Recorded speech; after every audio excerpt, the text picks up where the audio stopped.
Please take your seats. Axios' Future of Defense Summit is about to begin.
Welcome aboard.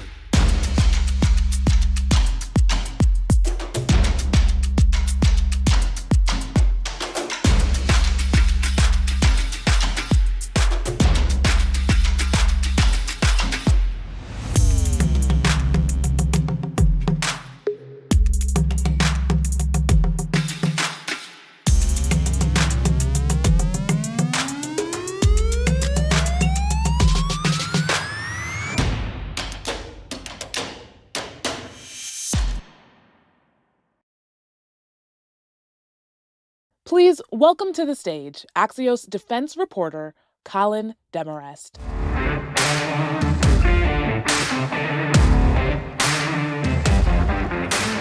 Hey y'all, what's up? Welcome to Axios' second annual Future of Defense Summit right here in Washington, D.C. I'm pumped you could be here, and I'm pumped people are at home live streaming on the couch. That's where I do my best work.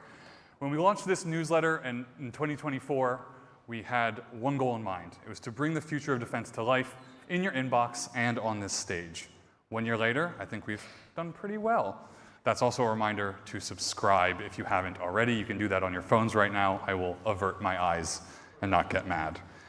The momentum has been incredible. From Paris to Huntsville, Alabama, we've taken the conversation everywhere, and now we're back here in DC with an even bigger build, an overflow crowd, and a blockbuster lineup of speakers.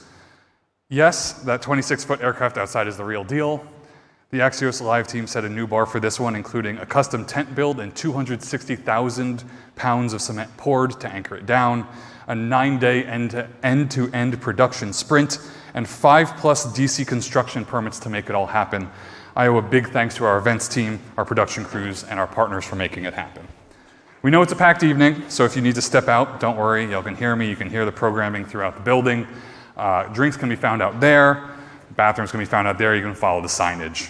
Don't forget to hang out with us after the fact at a reception out there and follow along on social media using hashtag AxiosFOD Summit.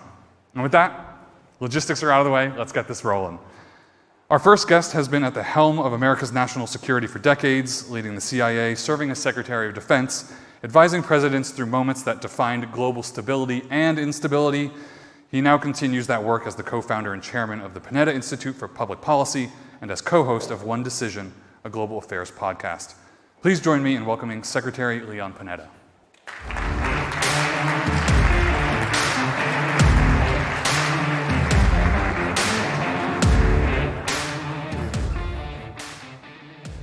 Secretary, thank you for being here today. Good to be here. There's a lot of news in the world at the moment, so I'm glad you joined us on this stage.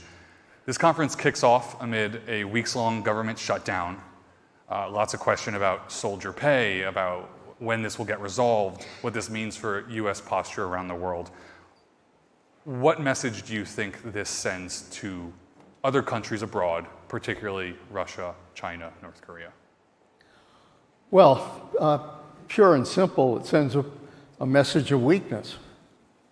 Look, the reality is, I know we're talking about the future of defense, but in a democracy, you're not going to have a strong defense without strong governing in a democracy. And right now, both parties and the president are failing to govern. And so we're in a shutdown. The fact is, every time this time of year in Washington, when it comes to the appropriations process, appropriations are never completed on time. The last time appropriations bills were completed on time, I think I was director of OMB. And the fact is that when you do it on time, that makes the budget process work. The budget process is broken. And because it's broken, because we haven't passed budget resolutions, and all we've done is come to a point where we always have to pass a CR, the reality is, how can defense depend on any CR in terms of being able to fund all the things that need to be funded if you care about the future of defense? So the reality is the failure of Congress to govern, the failure of both parties to come together to govern this country. That's why people elect members of Congress. They don't elect them to come back here and engage in trench warfare. They elect people to go to Washington to govern and make decisions. And if we fail to do that, that sends a fundamental message of weakness to all of our adversaries that democracy is not working. And to that point, does this national security moment, an aggressive China, a Russian-aligned North Korea, a Middle East greatly in flux, and like a quiet U.S. bombing campaign in the Horn of Africa, on top of a government shutdown, does this moment have a historic parallel? Yeah, look, I think that we're facing more flashpoints in the world today in terms of national security than we have since World War II. There are more flashpoints that could result in a potential conflict. Talking about China, Taiwan, talking obviously about Russia and Ukraine and aggression in Europe, talking about North Korea having a nuclear stockpile and the missile capability to deliver that nuclear stockpile. We're talking about Iran, which still remains a country where we're not certain whether or not they have sufficient enriched fuel to develop a nuclear weapon. We don't know the answer to that. And so they remain a threat. Do you think we destroyed Iran's nuclear facilities in Midnight Hammer? No. I think Iran was smart enough to move their enriched fuel to other sites. And so for that reason, I think that they still represent a real threat if they decide to go forward and develop a nuclear weapon. And the last point is terrorism. We are still confronting terrorism in the world. We went after Al-Qaeda. We were able to go after their leadership, but the reality is that terrorism has now metastasized into ISIS, into Boko Haram, into other terrorist groups. And they still have a goal of attacking our country and attacking other Western countries. So when you look at that picture of the world and the different threats that are out there, we are very much in a situation where we're not just looking at one or another major threat, we are looking at a multiple series of flashpoints that could turn into a conflict. Do you think the U.S. industrial base is ready for a multiple flashpoint war? There's a lot of concerns about stockpiles, of course. Well, look, I think it begins with the Defense Department. The Defense Department and our forces are going to have to go through a transformational change. It's absolutely essential. You're dealing with AI. You're dealing with autonomous weapons of one kind or another. You're dealing with technology, you're dealing with cyber. We have got to go through a transformational change in order to be able to deal with the new technologies that are out there. And the real question is the Pentagon thinking about how do we ultimately go through that transformational change, but more importantly, develop a sufficient mass in terms of our military power to be able to deter China, Russia, and the other adversaries that are out there. And I don't think the answer to that has really been attended to by the Defense Department. Are you seeing transformation right now in today's Pentagon toward that mass? Is there a hint of it right now with some of these EOs, with some of these directives coming out with, the service secretaries talking to industry more often? Well, look, I think the fact that 800 of our commanders were called to this town to sit in a room, these are our top military commanders. Take my word for it. They are top military commanders, admirals, generals who are on the front lines dealing with threats. To call them back here, put them in a room, and it's a perfect opportunity to talk about where are we going in the 21st century with regards to our defense force. What do we need to develop in terms of weapons? What do we need to do in terms of change? What do we need to do in order to maintain America as the #1 military power on the face of the earth? Instead of that, they basically had a recruiting speech and a talk about the fact that we're too wrapped up with woke, other cultural issues. They failed to address the major issues that the people in that room really do care about. Would you have called those generals and admirals to Quantico or another base to give that sort of speech about the future? No, hell no. That's a waste of time.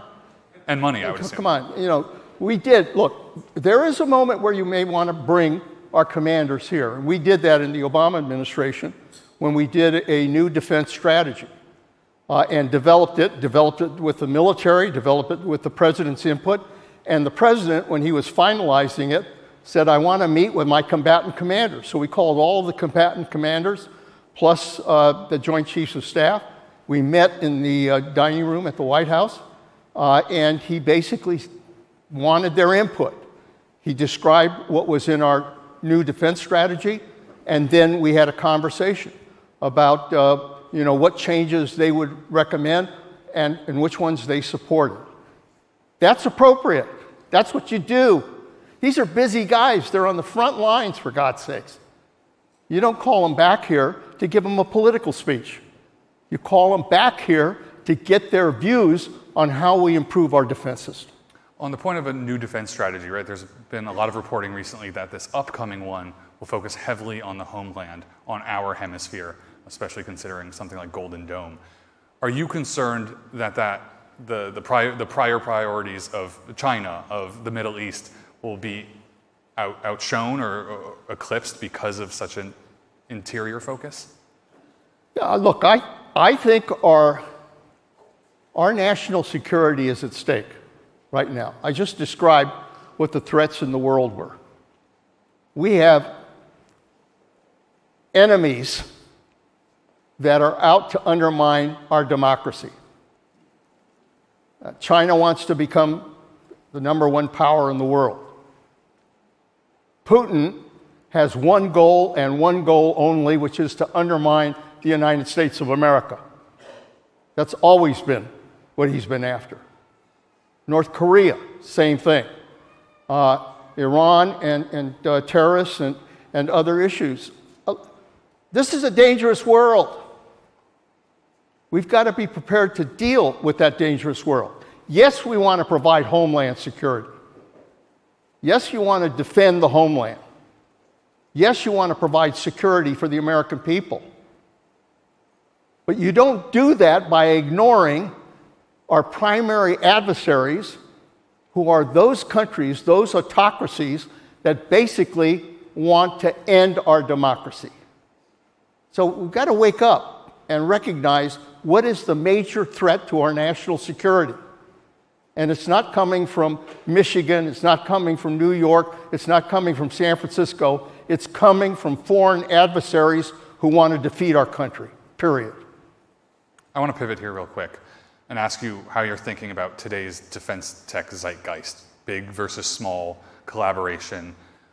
You see a lot of smaller companies winning some lucrative contracts. What do you make of that, and maybe this idea of American reindustrialization? I think because we have to go through this transformation in order to deal with, the threats that we're seeing in the 21st century. We've got to develop a defense system for the 21st century. You can't go back to the 90s. You got to go into the 21st century. So that's where we have to focus. And we have to look at all of the changes that are confronting us in the 21st century. And the reality is that because a lot of that relates to technology, to AI, to cyber, to quantum computing, to all of the things that we've got to do, we have got to develop a partnership with the private sector, the industrial base. It can't be a question anymore of just simply saying to a company, develop a weapon system. That doesn't work right now. We've got to have a partnership because, frankly, the private sector has a hell of a lot more knowledge about what's happening with AI, what's happening with weapon systems, what's happening with new technologies than DoD does. And so there has got to be a better partnership. We've got to, frankly, the procurement process of the 1990s doesn't work right now. We have got to take the procurement process and shape it so that it fits the needs of the 21st century. But what's holding that up, right? Because I hear that all the time from Congress, from CEOs, from former defense secretaries. Why isn't that sticking? It doesn't happen because everybody goes back to their nice, comfortable little position, whether it's up in the Congress or whether it's at the Pentagon. Nobody wants to make waves. And the reality is, if you want to go through transformational change, you're going to have to make waves. We're going to have to change things. Congress is going to have to they can't just worry about what particular weapon system they're developing in their district. They got to worry about our national security. And the Pentagon has got to make that point as well. The Pentagon sometimes gets trapped by its own history and basically wants to repeat weapon systems from the past as opposed to the future. That's got to change. We are in a new century.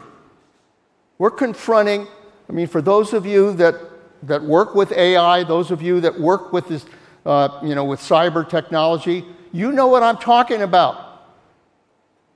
This is dangerous stuff. This is stuff we've got. My fear is that China, as an example, could leapfrog us in terms of the development of AI or cyber or other areas, particularly space. And we have to recognize the threats that are there, and we've got to develop the brain power and the partnership with the private sector to be able to say the United States is going to be ahead of this curve, not behind it. Secretary Panetta, we're going to have to leave it there. We're getting the hook. Thank you for joining us today, and thank you for your service. God bless you. Thank you very much. You'll stick around. There's more to come.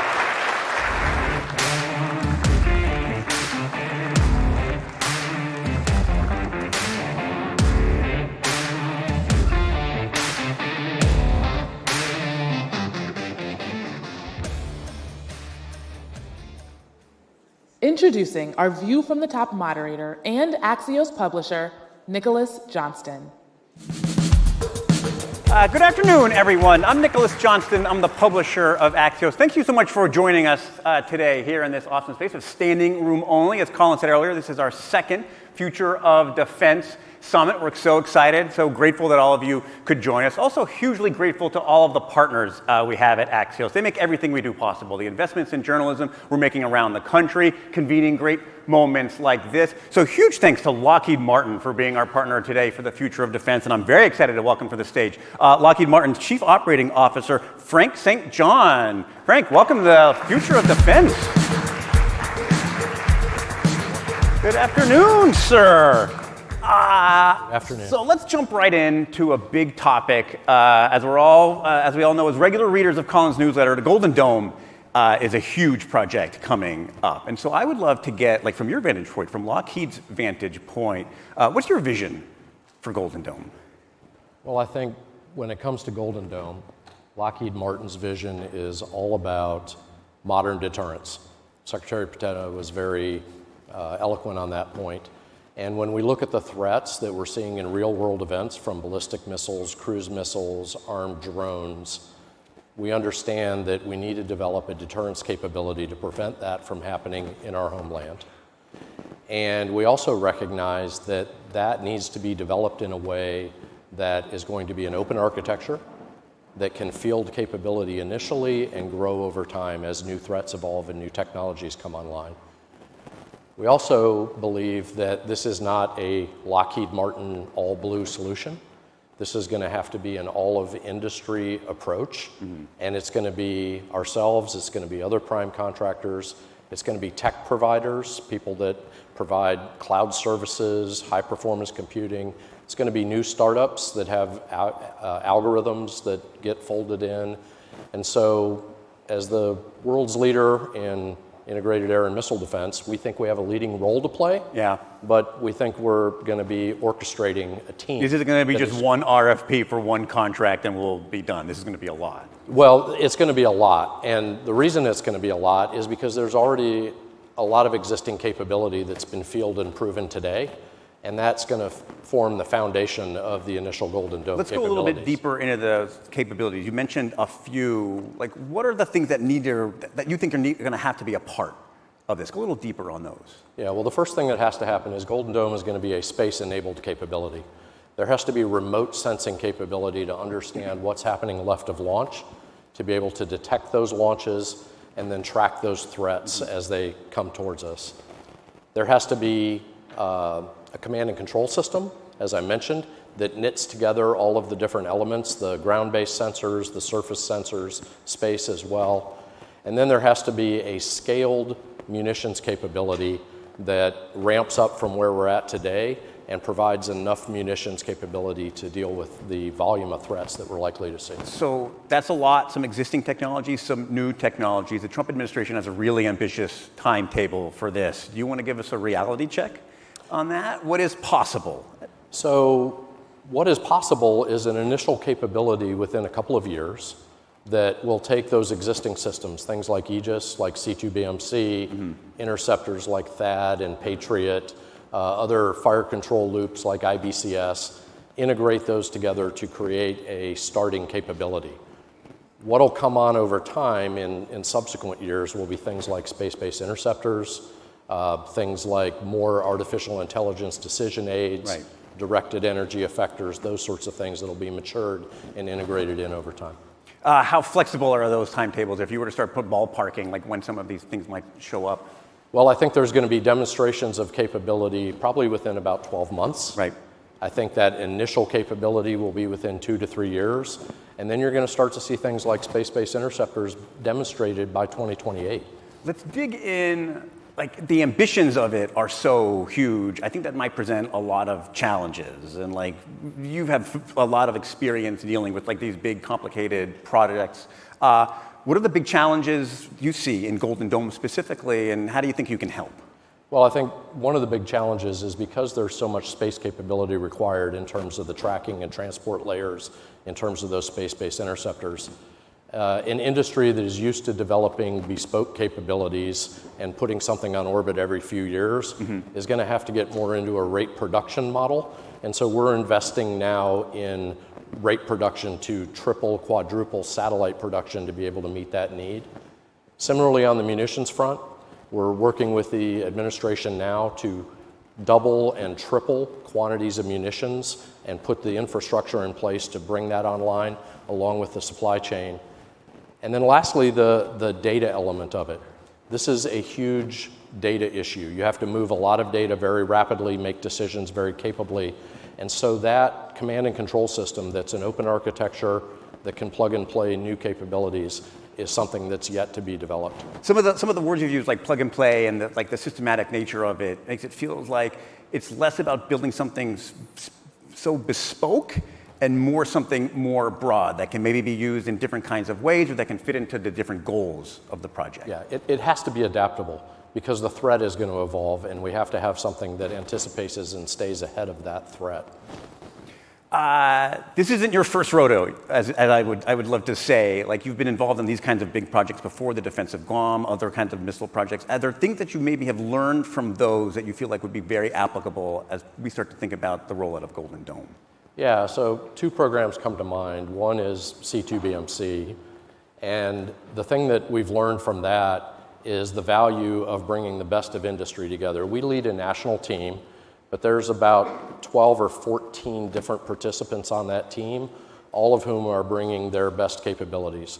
We recently integrated a fire control loop from IBCS. We're integrating AI decision aids from other providers. Mm-hmm. We've integrated space-based command and control as well.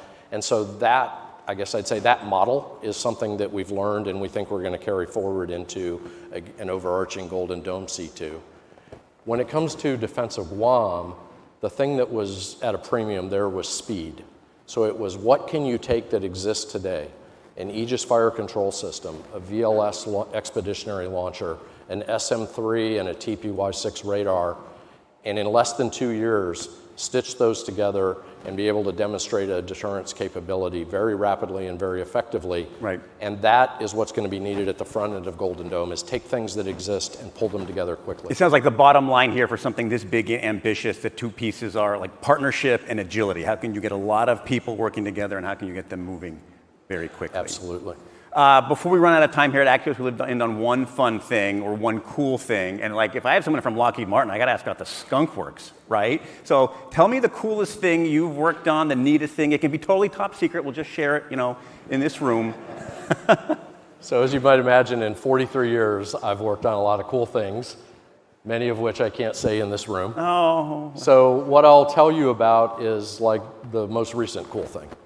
So in a matter of months, we took a legacy Lima model Black Hawk helicopter, right, and stripped out everything that makes it a manned platform and put in a fly-by-wire autonomy kit and developed something we call the U-Hawk. And it basically will haul tons of equipment in a contested logistics environment flown by a person on an iPad. And it can also integrate air-launched effects to take ISR and lethality deep into contested battle spaces without risking pilots. So that's the most recent cool thing. And this is a real thing. Like, I think this came out at AUSA. It was on the show floor at AUSA, and we're working to get them fielded now. How soon am I going to see those flying over my head? Beginning of the second quarter probably is. Second quarter next. That's pretty cool, and that's pretty soon. That's awesome. Frank, thanks so much for being here. Huge thanks to Lockheed Martin for being a partner with us today. Stick around; the conversations continue with my colleague Brittany Gibson.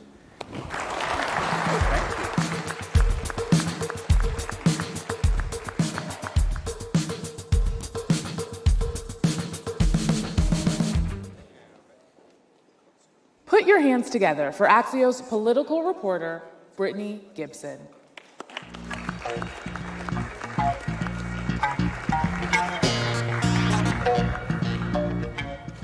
Hi, everyone. I'm thrilled to be here for my first ever Axios Live event.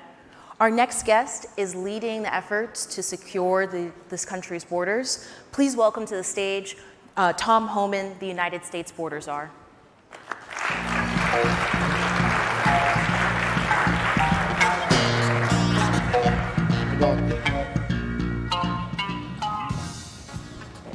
Thank you for being here, Mr. Homan.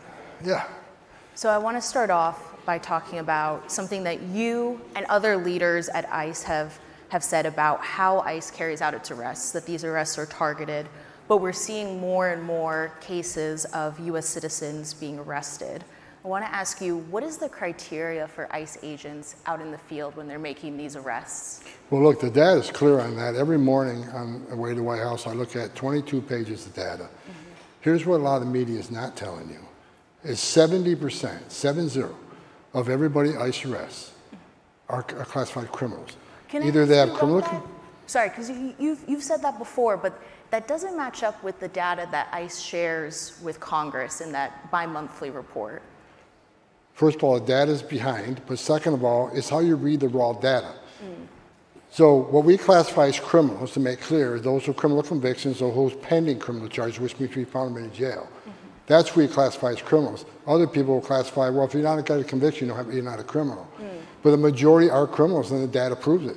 And who are the other 30, 35%? These are national security threats who don't have criminal histories. Most national security threats are laying low to do whatever they're going to do, so they don't have a lot of criminal convictions. They're also fugitives, and that's what no one talks about. A lot of the people we're looking for have final orders of removal. They had due process at great taxpayer expense and were ordered removed and didn't leave.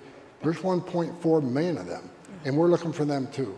So we are prioritizing public safety threats and national security threats, but as I said from the beginning, if you're in the United States illegally, you're not off the table. If we find you, we're going to arrest you. How many people with final orders of removal, there's 1.4 million, I believe it was said at the start of this administration, how many of those people have you arrested and removed so far? Look at the numbers this morning. The total number of removes are running around 548,000 between CBP and people ICE. with the final orders? No. These are criminals, and this is everybody combined. I don't have the final order broken out separately, but it's over 500,000 removals. And if you extrapolate, and that's not, I just count to January 20th to now. We're not counting the first 4 months. We're just counting under Trump's presidency. So we'll be heading, by the time the end of the year, we'll be over 600,000 deportations.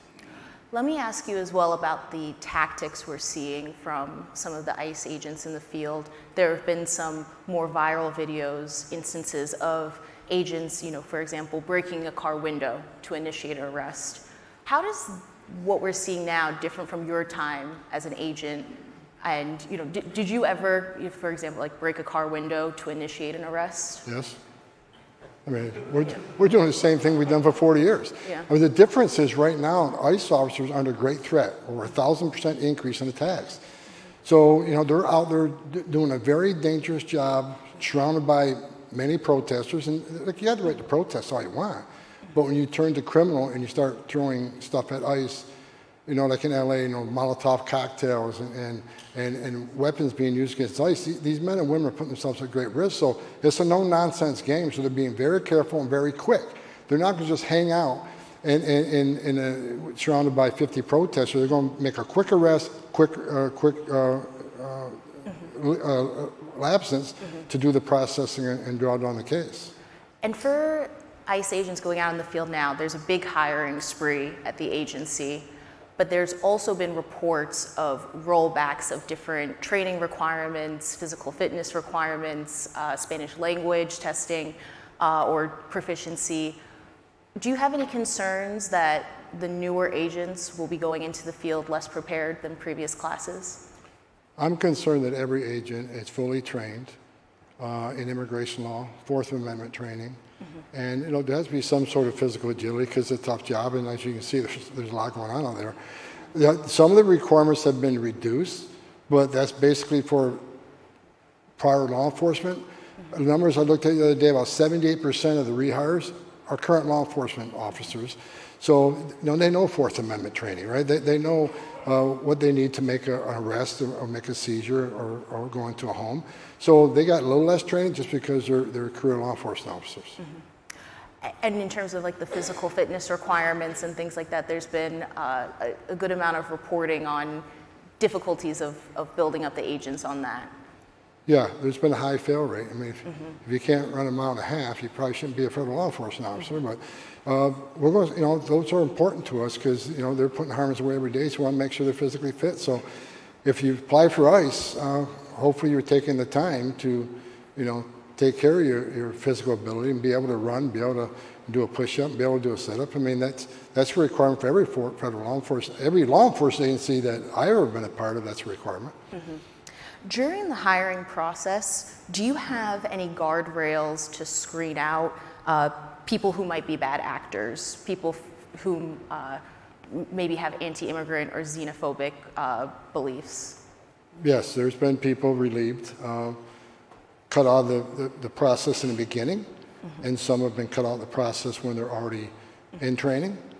So that vetting goes on throughout the entire process.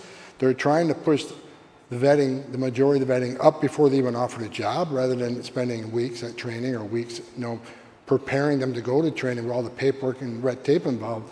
So they're trying to push the vetting as early as possible to make sure we don't spend time on people that we know are going to cut the requirements. What kind of things are disqualifying in that process? Drug use.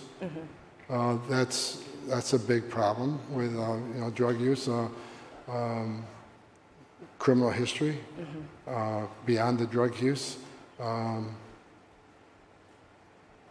Background investigations that show that they're not fit to be a law enforcement officer because of things they've done. I don't want to get into specifics, but the vetting process is serious, and we want the finest, to join our ranks, and that's why we've concentrated on present law enforcement officers, because number one, they can be quickly trained. Number two, we know they already went through a prior vetting process, so we got to do another vetting process from the time they had their last background to now. Okay. Shifting gears a little bit onto the border, onto drug trafficking, something this administration obviously takes very seriously. We've been seeing in recent weeks, particularly in the Caribbean Sea. Have you and your colleagues considered declaring illicit fentanyl a weapon of mass destruction? I know I attended a working group briefing at DHS months ago, and that was a discussion that experts at DHS were considering for merit factors, right? Because 250,000 Americans died from fentanyl poisoning under the last 4 years of the last administration, and a lot of those seizures are lethal. So is it really are they really trying to make money on their customers? We're not going to do that by killing them, right? So there was some discussion. I sat in one meeting, and I listened to the experts talk about it. And my advice to them was, prepare your thoughts on this and run it up through the chain to Secretary Noem, because you had to start with her. Then then consider it from there. I really had no position. I think fentanyl is a dangerous drug. I think if you look at illicit fentanyl, it's killed about 73,000 people a year. It's over 100,000 if you consider other types of opioids. But 73,000 dead people a year is a serious issue, and it should at least be a discussion. So when I left that briefing, it was my understanding they would push a recommendation up to the secretary. But I've been out of it ever since. No, that makes sense. And if you could just talk a little bit about this next frontier we're in, or it feels like we're in when it comes to drug trafficking, now that the border is secure. I think you've said the most secure you've seen in your tenure. How does this change the mission here to stop? Well, look, the border is the most secure in the history of this nation. The data proves it. Illegal immigration down 96%. And what does that mean? When 96% less people are making that dangerous journey, it means less aliens are dying making that journey. Under the last administration, over 4,000 aliens died making that journey, which is a historic record. 250,000 Americans died of fentanyl, an historic record. Sex trafficking was an all-time high, sex trafficking women and children. Cartels are making billions of dollars because they're making a record amount of money in alien smuggling, trafficking, and the drugs. And no one suspects terrorists, the people on terrorist watch list. Under Trump 45, we had 14 on the southern border that we arrested. Under the last administration, over 400, right? But my biggest concern over the last 4 years, we had 2.1 million known gotaways. And what's a gotaway? That's some of those captured on video, drone traffic, sensor traffic. Traffic was recorded of somebody that crossed that border illegally. We don't know who they are. They weren't arrested, they weren't fingerprinted, they weren't vetted. We don't know who they are, where they came from, why they're here, or where they are now. So that is the biggest issue. But now when you have the most secure border, illegal immigration down 96%, every Border Patrol agent is now doing their job. They're not changing diapers, making baby formula, making hospital runs, dealing with that humanitarian crisis that they had to deal with. You can't ignore the humanitarian crisis. But many days, up to 70% of agents were off the line doing this humanitarian stuff, which when you leave 30% of law enforcement personnel on the line, that's when you had all this other bad stuff happen. Because the cartels create gaps in the system. Okay, well, we'll run a group of 200 family units through this area. Border Patrol's going to get tied up dealing with this family group. Now we can move our fentanyl, move our gang members, move whoever to an open area. Now with illegal immigration on 96%, I say it all the time, it's saving thousands of lives because less fentanyl is getting in. The sex trafficking is way down. And, we can actually control who's coming in, what's coming in. We're in a position now where we have operational control of the border. And that is meaningful. I think what happened in the last 4 years, where 10.5 million people came to our border, with 2.1 million gotaways, was the biggest national security failure I've seen in this nation. How long do you want to see this continued partnership between DoD and its components and DHS at the border? As long as it takes. I mean, I think DoD's been defending other countries' borders for decades. Now they're defending our border. I think it makes sense. They're not immigration officers, not enforcing immigration law, but they're doing jobs that don't require immigration authority. They don't require a badge and gun to do immigration authority. They're running radars. They're looking at intelligence reports. They're reporting, activity here that borders don't quickly respond to. So they're helping with infrastructure, putting up border barriers, things that don't require immigration authority. They've been a great help. They're a big part of why we have the most secure border in the history of the nation right now. And getting back to ICE, ICE deserves some credit too, why we have the most secure border in the nation. They're sending a strong message right now that there are consequences for entering this country illegally, which is a crime. There are consequences for committing crimes after you're here illegally. There are consequences for ignoring a judge's order of deportation. The whole world sees what's happening right now with ICE, 1,000 teams across the United States every day. They know there's consequences, so the most vulnerable people in the world aren't giving cartels their life savings to swim across the river and try to enter a country when they know there are consequences. So I think ICE deserves a lot of credit with the men and women of the Border Patrol, why we have the most secure border. I'm really sorry, Mr. Homan, that's all the time we have for today. Thank you so much for being here. Thank you. Yes. And everyone sit tight for our next guest.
Welcoming back to the stage, Colin Demarest.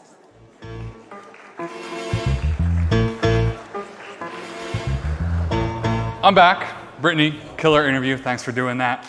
Now, let's please welcome to the stage Havoc AI CEO Paul Wynn to show us how AI and autonomy are transforming maritime operations.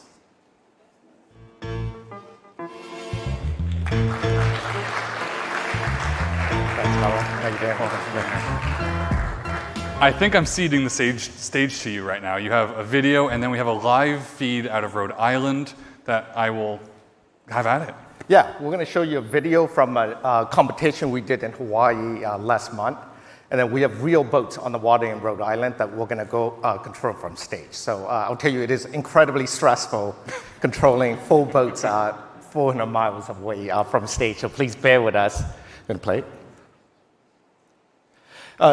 So my name is Paul Wynn. I'm the CEO and co-founder of Havoc. We're a collaborative autonomy company.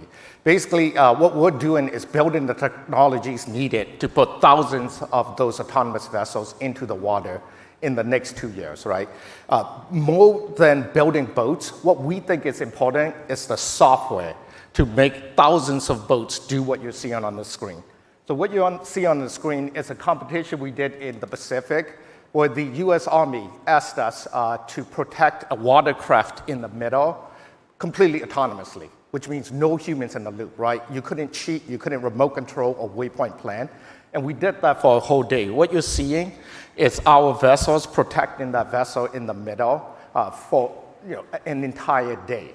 We competed against some of our top competitors, which most of you probably know, that have been around for like 4 years. We ended up winning that competition because they were surprised at how mature our collaborative autonomy algorithms and models were to be able to do that. For a whole day, we protected that craft in the middle, again, with no humans in the loop. So that's what we're building, the technology needed for humans to control thousands of autonomous systems. We're 21 months old, but we've already built 80 autonomous vessels. We've delivered 32 of them to various government customers, and we're going to build 200 more of these vessels. We like to show and not tell. So in case autonomy is a buzzword to you, what we're going to do is show you why autonomy, right? And so we're going to switch over. We have vessels on the water over here in Rhode Island. How it's going to control it from on stage, right? Again, these are not toys, right? At the end of the day, you can go build expensive boats, make them look great, which a lot of people right now are doing. But if they can't do this, where an operator can control hundreds of them very easily, they're just toys and R&D experiments, right? We are not an R&D experiment. We can deliver thousands of these in the next 2 years. So there are 4 vessels there. They're blockading an area right there. And how it's going to reposition the blockade. Again, he's controlling 4 vessels from DC that are in Rhode Island, and he can't really see the vessels. And that's what we're seeing over here. That's what we're seeing. That's the drone footage from the vessel, right? Just to show you that we're not faking it. A lot of people in this space, there's a lot of vaporware and renderings. We're not showing you. We're showing you real boats and real people controlling them. So how just send a command to move the blockade, and you see the boats started to react, right? There's a lag from the drone footage, but you see the icon, right? That is how warfighters are going to control autonomous systems, right? They can't sit there remote controlling and waypoint planning. That's how easy it has to be, because the Pacific is 8,000 miles wide, and we don't have thousands of people to sit there and remote control, right? If you can't do that, what Hao just did, you're not autonomous, so you're just faking it, and you're at best remote controlling it. And so these are rampages. These are rampages. These are our 14-foot vessels. We actually sell them to government customers for $100,000, right? That's 15 times more affordable than the nearest competitor, and they work. And then you guys have Sea Hound coming up, which is a bigger version. Yeah. And then you have a third one, I believe. Yep. Which one is the third one? So we actually have 4 vessels. So 4. we have a Sea Hound vessel, which is 38-foot long. We also built a 42-foot autonomous vessel. And right now in Hawaii, we're testing a 100-foot autonomous ship. Right, we're the only company with an 100-foot median USV in the water. Everyone else is showing renderings and showing the boat being built. Our boat is so real that you can go look on Google Earth and you'll see it in Honolulu Harbor. And so these guys are on the move right now. What are they up to? They're just repositioning it into a blockade. So in a blockade, it's what Hao has told them is make sure no vessel passes through. Now, we're in Rhode Island, so there's a lot of sailboats in the area, so we're not actually going to show you the next step. The next step, what we showed on that video, is if a vessel were to try to get across, all of these vessels will try to intercept it and engage it. To your point earlier about lots of competition, do you think the drone boat space is a little oversaturated at the moment? And then how do defense watchers separate the wheat from the chaff, right? Yeah, so it is unbiased, obviously. It is oversaturated. A lot of people are focused on the boats, right? You see on social media, someone comes out with a new boat almost every day, right? We don't focus on the boat. We don't think the boats are the problem. Humans have been building boats for thousands of years, right? If you think you need hundreds of millions to build a new boat, you probably don't understand the space, right? We work with existing commercial boat builders to be able to build thousands of these boats right now. And what we focus on is the software to do this, right? To make them act as swarms of vessels that are working with the humans to do something. What exercises are you headed to next? We are invited to all the Pacific ones, so Bella Catan, Valiant Shield, next year. We have vessels with our government customers right now. They are using it by themselves. So we've got vessels over in Europe. They're going around. A few months ago, we found out that the Polish were testing our vessels, and we didn't even know about it. It's because they were government assets that just got loaned to them. And the last question I wanted to ask, you're a Myanmar refugee, a former EA-6B weapons system officer, and a former EA-18G flight tester. Why are you doing boats? They're incredibly easy, right? You can't build a growler? Yeah, well, we will, right? So I don't want to let the cat out of the bag, but you see these guys, I can guarantee you right now, they are software bugs, right? This is a test event that you're seeing. Our engineers are looking at it, logging it, and then after we're done with this demonstration, they're going to go fix that software issue. If you think about airplanes or even ground vehicles, airplanes are going to fall out of the sky, ground vehicles are going to run into things, but boats, it's a safe space. So I'm a former naval aviator. I like boats, but I love airplanes, right? We started with the boats because just like the self-driving cars, you have to go build the data set, right? If you're saying you're going to be a collaborative autonomy company, you can't just fake it by doing 100 hours of tests and saying I have autonomy, right? We have 15 billion data points now where 5 to 10 autonomous things have worked together to do sophisticated things, right? That is the holy grail. Now we can use that data set to build perception models, decision-making models, and we're just starting to scratch the surface, right? Over the next 2 years, you're going to see us, build autonomous ships, but also put our collaborative autonomy stack on airplanes and ground vehicles and submarines, and hopefully spaceships too. Fantastic, Paul. We have to leave it there, and thanks for beaming in from Rhode Island. Appreciate it. Thank you. I appreciate it.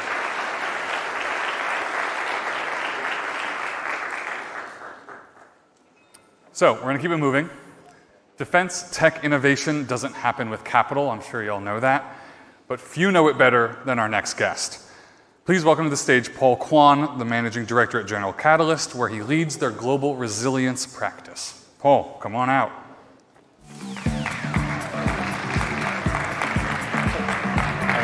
Thanks, Colin. Thanks for having me. Of course. Hell of a time to be in defense tech and investing and the intersection there. It's like there's a defense tech event somewhere in the US every week. I think there's like 2. Yeah, I mean, that's probably our fault. I mean, Exactly. We're here right now. What's top of mind as we're sitting here? So this is our 25th anniversary at GC. Our first defense investment was 21 years ago. I feel like there's all of this momentum. There's $10 billion going into the market this year, but we're all playing different sports.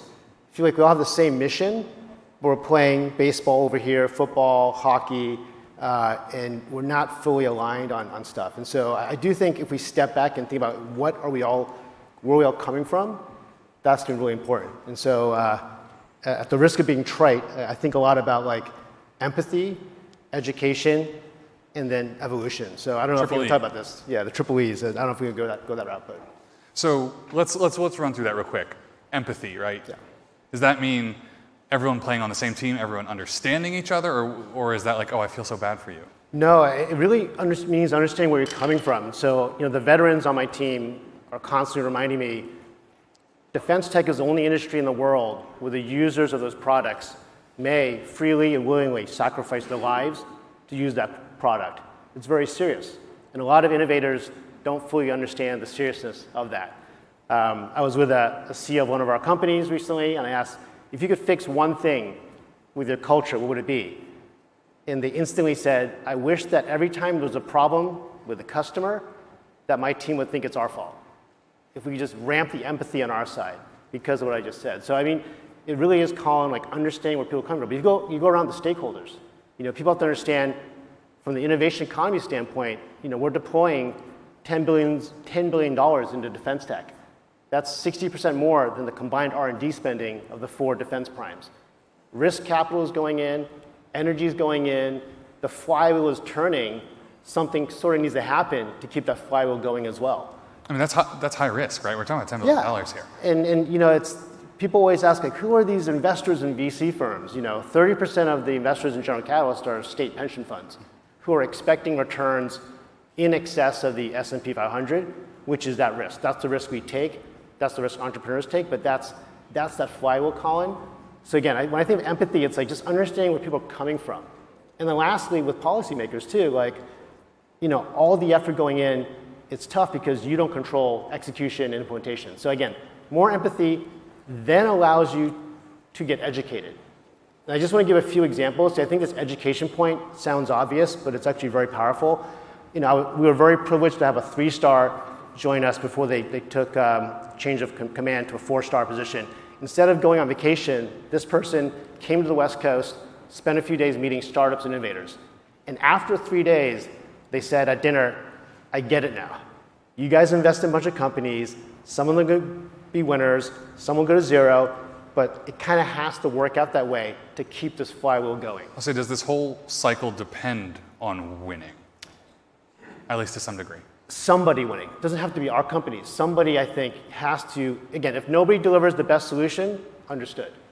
But if there is a company delivering a better solution, cheaper, better, faster, then try and make that happen. I was in a board meeting last week, and we asked, hey, what can we do to help you guys? This is a winner in our parlance. They've got contracts. They're well-known. It's multi-billion. And the comment was, I wish you could write an op-ed piece that every GS15 would read. And it'd be explaining venture to GS15s. That venture is not the same as private equity. That venture is not out to cut costs, increase prices. That venture only wins if that company becomes a $10, $20 billion outcome, has to deliver multiple programs. So that's sort of the education I'm talking about. I could go on and on. It's really important to us that we bring these worlds together. There was this great program in the DoD called the Shift Ventures program, run by Mike Slaw. 300 active duty people went through, was canceled. 3 of them worked at GC. 1 of them became a full-time investor and is now running an AI business. So yes, stuff like that, Colin, is about intentional education. Once you have empathy, then you can be educated. On the education part, how are other defense investors defining winner, right? Is it SIBRs? Is it OTAs? Is it a $5 billion contract? I think there's a lot of focus on programs of record. I think that's a shortcut. I think that's a bit myopic. I think that for sure OTAs are better. Phase 3s are obviously exciting. I think that what we need to have is we need to have more signal of demand from the DoD to help fund these startups. But it's binary. As many of you know, I mean, these things all got signed in the last 5 days of the quarter, right? I mean, half of these businesses, September 25th was a big day, 26, 27. So I think, again, if you can get more phase 3s out there, OTAs would be great, but I think also contracts. But again, I don't want to be obsessed with programs of record. Are you seeing clearer signals from this administration versus any prior? I feel like there's a bunch of people in the Pentagon that have a business money background. Yeah, I think that is the huge opportunity. Not to, you can't avoid the front page news. I think that's where the trickle down from policy in the administration to execution gets stuck in the sticky middle. And so that gets back to the GS15 comment. Like, do they understand how venture works, how it's not private equity, that engine, Colin? So yeah, for sure, it feels like that's moving, aggressively. I was with the OSC team yesterday on a Zoom. They're making big strides, around rare earths. But again, once we have empathy and education, then we can evolve the business model. Yeah. So to do my little 3 E's, how do we evolve the business model? We have to have the public-private partnerships. We talked about, obviously, the MP materials and all that, the OSC work. We have to have the partnerships between primes and startups. Booz has been, very vigilant on that front. Lockheed as well. I think some of the startups later today are going to make some big announcements on stage about that. We have to have more roll-ups, not typical private equity roll-ups, but innovation technology roll-ups where you aggregate scale and critical mass to fight through the valley of death. And you have to be super creative. So, I appreciate you covering the launch of Valinor last week, which I co-founded with Julie Bush, formerly of Palantir. which is inverting the venture capital model. Instead of starting with products and adding sales, start with sales and add products later, which gives you incredible flexibility and speed to build what the customer wants. And as you know, they've built 10 product companies in a little bit over a year and have real revenue very quickly. So just more evolution of the business model, I think, is really critical. To the point about Valinor, do you think more people, to steal Julie's words, should focus on those picks and shovels versus those moonshots? Should there be more people in this space trying to fix simple ideas before they, I don't know, I'm going to go build my own golden dome? I mean, obviously, that was the idea in founding it, was we need to build the 80% of stuff, not just the moonshots. But if nobody builds the moonshots, we don't solve the moonshots. I mean, that is the beauty of the American capitalist venture flywheel, is someone's got to go take that massive risk and push through things that don't seem possible, Colin. So it's a twofer. With Valinor, we saw that nobody was going to build that next-gen medical clinic in a container that's bulletproof and amazing, right, from a venture capital standpoint. So yes, I wish there were more of those. And it's not just that stuff. I think with like AI, I think, former Secretary Leon Panetta was talking about, like, the AI stuff is moving super fast. We all know it. If we don't get on that bandwagon quickly and evolve, right? I think Sam from Method Security is here. I think we have to be much more offensive on cyber. And so they're working on offensive cyber stuff. We have to evolve the business model. So again, that's another key thing we're focused on. I want to jump back to you mentioned MP Materials, right? That was a huge headline. A lot of people are interested in that. What's your read on that deal? Do you think it was a good move, a bad move, and then maybe more crucially, are we going to see more moves like that from like DoD? You tell me, man. No, it sounds like we will. I mean, it sounds like that has to be. Some of these categories are really challenging, right? From a permitting, capital intensity, just scaling up. I mean, it's just hard, and we have to do these things. Yeah. I would say that my parting comment would be like, as a representative of the innovation economy, we can absolutely do these things. We have a company called Slate Auto. It's going to build a $25,000 car, fully made in the U.S., entire U.S. supply chain. Nobody thought they could do it. The car's not out yet. Comes out next year. They've got over 100,000 people on the waiting list. If we pull it off, we can do it. We have some really cool industrial manufacturing things that are moonshots. We have a fusion moonshot called Pacific Fusion. Again, not trying to pitch our particular portfolio, Colin, but like, there are projects, there are things we're doing that are absolute moonshots that we can do in America. And I think sometimes when we just pick up, the headline news, we feel like we've sort of lost it. But I really think if you just step back, things are really, really happening. One of the first times, we spoke, it was for the Q&A series in Future of Defense. And one of the questions is, what are people overlooking? And you said biodefense. Oh, great memory, man. Great times. Great. Yeah, I haven't found the biodefense. I'll say, has that changed at all? Like, is biodefense still kind of, not ignored is not the right word, but... I think it's still ignored, huge risk. People that know it's a huge risk. I'd love to work on something there. I haven't found it yet since we last talked, but it's a huge gap. And last question here, as we're running out of time. I've talked to many people on the record, off the record, on background about a defense VC bubble. Some of these numbers are getting very big. I think everyone's talking about it, but not very loudly. Do you have thoughts about that? Are we in a bubble? Will it burst, et cetera? I mean, it's very frothy. There's a lot of action. The fact that there's multiple conferences per day, per week. But if you look at, the $2 trillion between the US and Europe that will be spent in defense tech within the next 3 years per year, I mean, that is the biggest market out there. And so does half of that get spent on new tech? Who knows? So I could make one argument that yes. Is it frothy? Absolutely. But thirdly, this is what it takes, Colin, to build. This is capitalism. You got to get the best people focus on the biggest problems with capital. And if we can reward the winners that have the best products, the cheapest, best, fastest stuff, we'll win. But it's part of the flywheel. It's part of the fun. Yeah. Paul, we're going to have to leave it there. Appreciate your insights today. Thanks.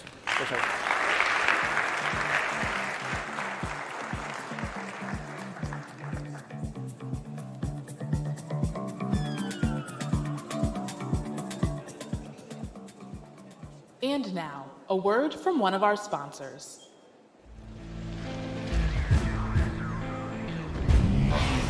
Booz Allen is the advanced technology company delivering mission-ready solutions, AI-powered, software-defined, and commercial-first. Combining deep mission experience with commercial partnerships, Booz Allen is defining a new defense industrial base. A network that crosses traditional boundaries to scale non-traditional technologies. An accelerator that brings our best tech to the hands of the warfighter faster. And an alliance that speeds delivery of autonomy, tactical mission systems, and electronic warfare. Combining partner tech with AI, cutting-edge software, and rapid prototyping to refactor defense manufacturing. Booz Allen is effectively delivering technology for today and tomorrow. Booz Allen, accelerating outcomes for today's warfighters. To learn more, visit boozallen.com/defense. Please welcome to the stage Axios political reporter Steph Kite.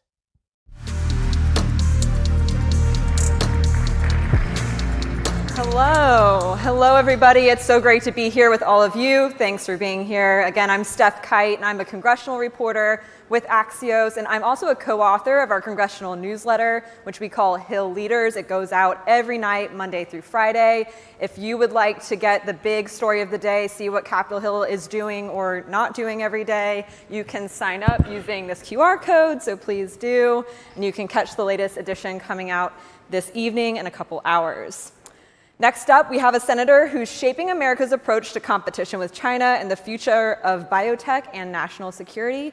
Please help me welcome to the stage Senator Todd Young from Indiana.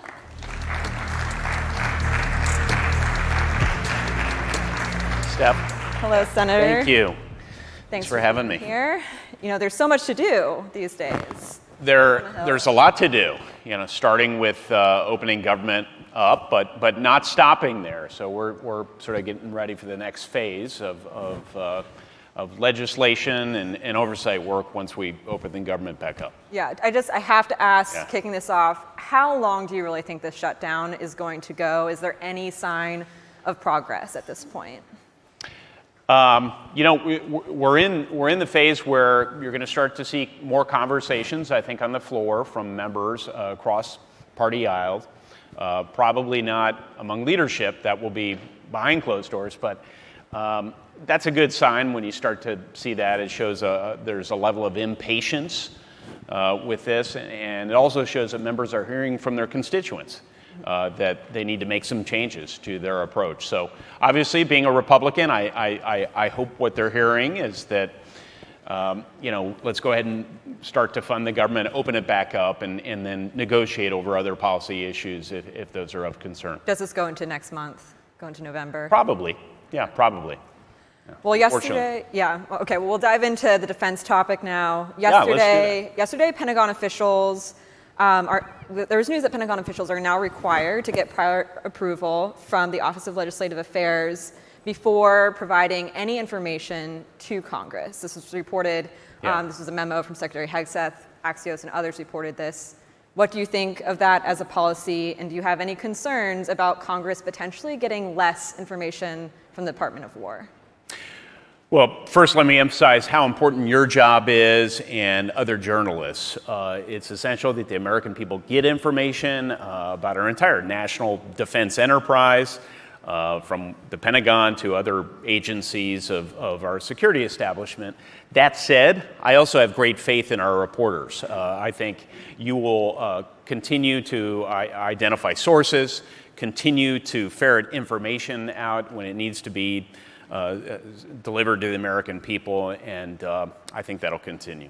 Well, are you concerned about Congress getting information, not just journalists, not just going through the media, but the Pentagon being slower to provide information to elected officials like yourself? You know, I saw the quotes from my colleagues, Senator Mike Rounds, some of my colleagues on the Democratic side about how valuable it is for members of Congress to get information from the executive branch, particularly from DOD. I think we can be a valuable sort of feedback loop for agency officials who are trying to get things right. Maybe a mundane example is if you're Michael Turner and you represent the Dayton, Ohio area, and you have a number of your constituents who are either veterans or active duty military, and for whatever insane reason, their payroll situation just got muddled up because of IT. It would be good to have somebody on the front lines communicating that to DoD. So that's just a pedestrian example of how a member of Congress can be helpful to DoD, and there are many other ways. So it's important that that continues, and I think the administration will be responsive to that line of argument. Understood. Earlier this year, Trump signed an executive order calling for a new maritime plan. When are we expecting that to formally get released, and what are your expectations about what that might include? Right, so a number of you caught the Restoring American Maritime Dominance executive order that the administration released just months ago. The follow-on to this, a more specific plan, will be due the 5th of November. And this will lay out more specific actionable items, identifying agencies, as I understand it, and other stakeholders who are actually going to implement those ideas. And then related to that will be the legislative work that has been identified by the administration to make their vision a reality. I suspect most of that legislative work will already be embedded within legislation that myself and Senator Mark Kelly put forward, the Ships for America Act, and we've already had conversations, as you might expect, with members of the administration about how we can work together to, again, restore American maritime dominance, or as I like to say to folks back home, make American ships again. Are you expecting movement on that bill then after we see this push from the executive branch? Well, I am expecting it eventually. I don't know whether it will occur between now and year's end. I would love for that to be the case. I know so much of the administration's attention and the attention of those of us in Congress, especially leadership, is on government and shutdown and opening it back up again. So that narrows our runway. But and the NDAA will soon be consummated in conference committee. You could imagine a situation where in an expedited fashion, we could wrap this into an NDAA or even get it done before year's end. But I acknowledge that in today's Washington, that would be operating pretty quickly and take executive prioritization to make that happen.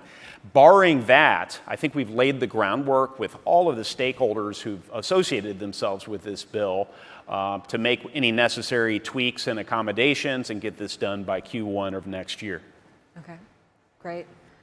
Shifting to China here, China continues to add and expand restrictions on its exports of critical minerals. This is something that you have been raising alarm about in particular. What does the administration need to do on this? And is there any optimism of movement on legislation on this front?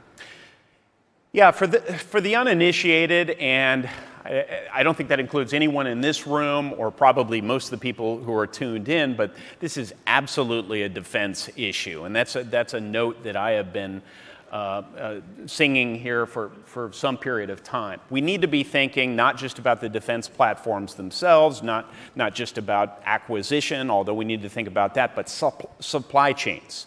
If we've learned anything in recent years is we need more resilient supply chains, and we really need to scrutinize in a more vigorous way where we source some key upstream inputs from. China has 85% of the rare earths processing capacity. The rare earths go into your fighters, they go into our submarines, they go into ships and key components of ships. So this is really essential for our war fighters. I've tried to put forward some solutions. They're all bipartisan in nature to do my part to address this. So is the president. The president issued an executive order emphasizing that we need to source more minerals here domestically where possible. But absent that, I think we could use our mapping tools at the federal government, the USGS, can map other countries, non-China countries, try and in a more rigorous way determine where key mineral inputs exist, and then you could imagine a first right of refusal situation for American companies to extract and then process those minerals, working with the locals. We need to diagnose through supply chain mapping where our key vulnerabilities are and come up with solutions, whether it's domestic processing or instead recycling to fill those key nodes. And then lastly, our financial tools. If we want to dig mines in this country again, not only do we need processing, permitting legislation, and I suspect there's already been conversation today about the importance of permitting, but we also need to set a floor for the minerals that will be extracted from these domestic mines. Otherwise, you're just going to always run the risk that the Chinese will flood the market with below market priced minerals, put our mining companies out of business, which is why we don't dig any mines. So if you deal with those few things that I just mentioned, all of those are embodied in legislation that I've either introduced or am co-sponsoring. I think you deal with 90% of our challenges. Gotcha. I'm changing topic again. This is lightning round here. I know. Yeah, you tell me I need to go faster, I know, but geez. These 12-minute interviews go by fast. We are smart brevity. That's our whole thing here at Axios. But I wanted to ask, Trump has canceled his meeting with Vladimir Putin. What is your reaction to that? And do you believe it's time for the U.S. to provide Tomahawk missiles to Ukraine? Well, I do.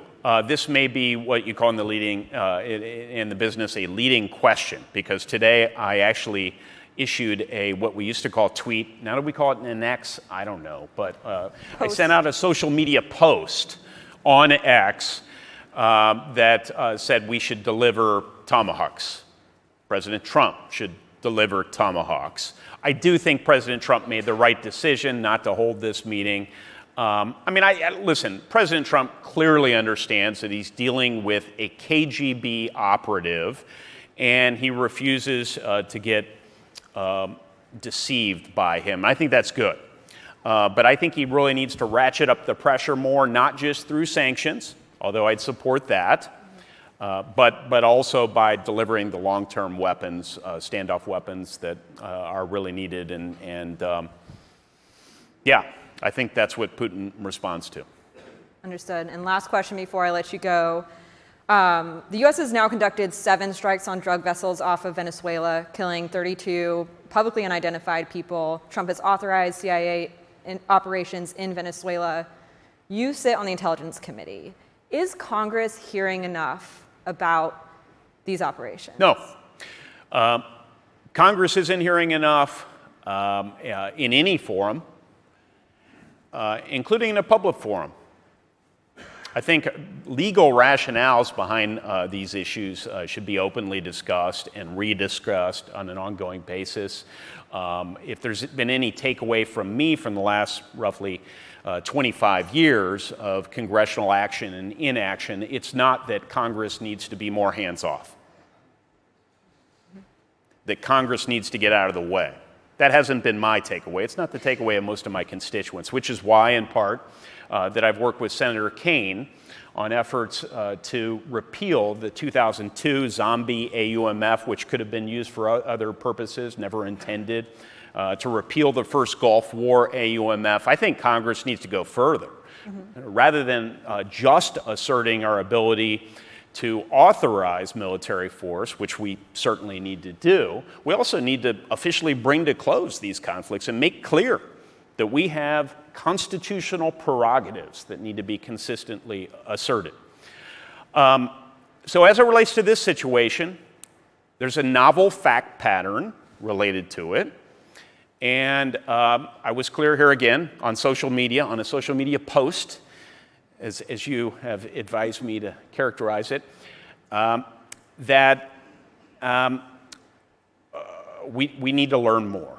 And for that purpose, I've reached out to Senators Rubio our former Senator Rubio, Secretary of State Rubio, and to our Defense Secretary Hegseth. I've requested a meeting between myself, other members. I've been assured we're going to have it.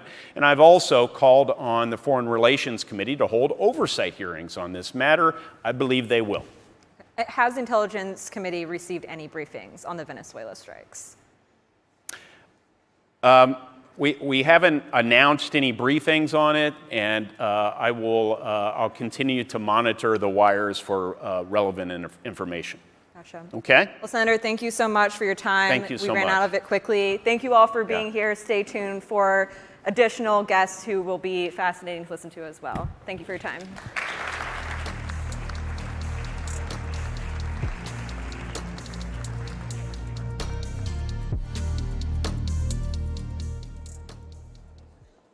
Welcoming back to the stage, Nicholas Johnston. Hello again, Nicholas Johnston, the publisher of Axios. Thanks for sticking with us. We're in the thick of a lot of awesome conversations today. I am very excited about the next one. As you walked in the door today, I'm sure you saw that awesome thing in the tent in there. And so I'm very excited for the partnership we have with Shield AI that brought that here today. And I'm excited to welcome to the stage for a view from the top conversation, Shield AI's co-founder, Ryan Zhang. Ryan, welcome to Axios Future of Defense. Good to see you again, sir. You got to tell us about the XBAT. Yeah, it's, my brother describes it as a badass airplane. So right? So give us a little bit about like the capabilities and like what's the whole, what capability gap does it fill? So XBAT came from us taking a look at the problem in the Pacific and basically seeing a real challenge with runway protection and survivability. Right. And air power we can see in Ukraine is so essential to establishing dominance on the battlefield, and when you're unable to project it, it can turn into a really difficult conflict. And today, with runway vulnerability, it's very hard to project air power in and around the Pacific. And the VBAT out there, you see it out there standing on its tail. It has the capability to launch and land vertically. Right. It's runway independent, it's long range, and then therefore has the capability to project air power from austere locations, from ships, or degraded airfields. It's not just like drone capability. This is like a fighter class aircraft. Yep, it's a large airplane. It uses a military afterburning jet engine. It's around a 22,000 pound max gross takeoff weight aircraft. So we've got it out there. It looks awesome, but it doesn't matter until the militaries are able to buy it, then the acquisition cycle catches up. I know you've got a lot of perspective on that. Tell us what needs to change for the Pentagon to be able to act on technology like that. Yeah, I think much has been said about the challenges in military acquisition. It's a tough problem. I think some of the changes that are ongoing now to move to more problems-based acquisition is something that's very encouraging. And frankly, I think across the Department of War, there's a lot of hard work going on just to move things along faster. We can't wait for requirements to be written in order to go do acquisition. When Right. capabilities that are effective are changing day to day, having to wait a couple of years to buy something just isn't going to enable us to field relevant capabilities on the battlefield. And do you feel like you're being heard? Like we've talked about this so much. I know it's a big topic. I'd love to hear you share sort of like, do you think the Pentagon is starting to, the complex is starting to catch up? I think on so. those needs? I mean, people have been talking about it for a long time. I think Right. we've got a long way to go, but certainly there's a lot of urgency in the Pentagon to accelerate acquisition. Let's dig in a little bit on the tech side of the XBAC. It's unmanned, Yep. And so it has to find its way around. A huge topic is GPS jamming. Like Yes. how can these autonomous vehicles find their way around? You have real experience on this in combat zones. Share some of what you've learned about like what separates proof from promise, I guess, in being able to navigate in those kind of compromised environments. Yeah, I think that, look, everybody knows that you have to be effective with heavily degraded communication and without GPS. And I think that, look, frankly, I think that there is a shockingly small number of systems that are effective on the battlefield in Ukraine, which is sort of the best representation of like what the modern battlefield looks like. I think anybody doing acquisition, and certainly they do this in Europe, they don't look at what it says on the specification sheet. They don't look at what it says in the market collateral. They make a trip over to Ukraine, and they go have conversations with the military leaders over there and ask what's working and what's not on the battlefield. And what we found in Europe is that it's a do not pass go moment. If you are not mission effective in Ukraine, nobody's going to buy your stuff. And then what are the lessons that you've learned then on how to navigate that from the battlefield lessons? Yeah. So Shield AI is unique in the sense that we have a large full-time presence in the country. And as far as we can tell, we're the only defense company that has that large full-time presence. I know Boeing Aircraft also has a lot of employees in the region, but that's on the commercial side of the business, as I understand it. What we've been able to do is embed people sort of throughout the region to make sure that we're learning the right lessons and building those lessons into the product so that it's battlefield effective. Probably the most important thing is being able to turn software quickly. So much of future capability is software defined, and what we found is that one revision of code can be completely mission ineffective because of a change, and the next version of the code can be extremely mission effective. And having that ability to push code updates is super important. Just as an anecdote, the first time we went to Ukraine with our VBAT, it's a smaller version of the aircraft that you see out there. It's an ISR platform. It takes off and lands vertically. Yeah. And we put our software stack that we call HiveMind on it to enable it to do denied navigation and targeting. And we got a bunch of intelligence from the Ukrainians that basically said there's going to be no GPS above 200 feet, so make sure that whatever you put out there, you can't depend on it. And so we designed the aircraft to start with GPS on the ground, and when it climbed out to 200 feet, cut over to its alternative navigation source. Right. When we got there, we had the operation plan, we took off, and at 3 feet, GPS cut out. And the airplane went up, and instead of going toward Russia, went back the other direction, just basically some random direction. And it became like a scene out of the movie Interstellar, where they're in the truck with a laptop. You're chasing him, find this airplane. Right. And so this was from Dnipro. It went back some other direction, and eventually the team found it orbiting over a sunflower field 70 kilometers away and landed it on the side of a freeway. The team called back to our software team and said, hey, we don't have GPS at 200 feet or at any point in the mission. And the team went back and over 24 hours rewrote the software so that the aircraft would not need GPS at any point in the mission, replanned the Ukrainians replanned the operation, and then within 72 hours conducted an operation that was written about in the Wall Street Journal, where they went out, they found and targeted a Russian S-300 air defense system, and were able to strike it with a HIMARS rocket, destroying about a $100 million strategic asset. But that 72-hour period, and the difference between it flying randomly and a team having to chase it with a laptop hanging out a window, hoping to maybe find this airplane in the sky, they're just pointing antennas any which way, was a software change. And I think that's almost worth emphasizing. It's not like, okay, we'll come back in a couple of weeks. It's like, no, you've got maybe a day and a half. Yes. And that's the time frame. Yeah, and since then we've done 200 operations. The aircraft has been used in 200 operations in Ukraine. Not a single operation has had GPS available to it, and it's been used for mid and deep reconnaissance and strike operations. I want to take one quick thing, something that Secretary Panetta mentioned earlier, just about defense industrial base. As a startup, how do you view these partnerships working, and what more needs to be done to enable small companies that are building these new technologies to be a part of the big process along with the big primes and the older corporations? Yeah, I think, I mean, not to beat a dead horse, but the acquisition process needs to go faster. So that's number one. I think number two, just for companies, making sure that you find the differentiated place where you can add value, I think is super important. There are a lot of companies that have great capabilities, and I think in many cases, if you can find the right partners to build that complete solution, you can get capability to market much faster. Before we get the hook here, I want to end in one fun thing again. You've got a great story, 10 years. You were a co-founder of this company. Now you've built this awesome thing that we have parked in this tent.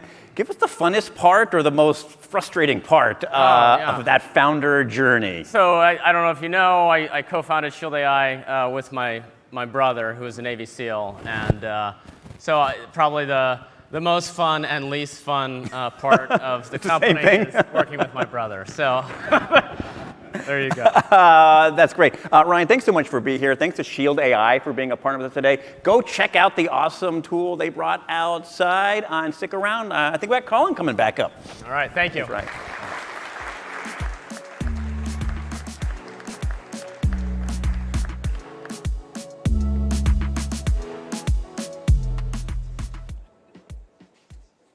Welcoming back to the stage, Colin Demarest. I'm back, big shocker. Hope y'all are still hanging tough. I want to keep it moving. Our next guest is a senior member of the Senate Armed Services Committee. Please welcome Senator Deb Fischer of Nebraska.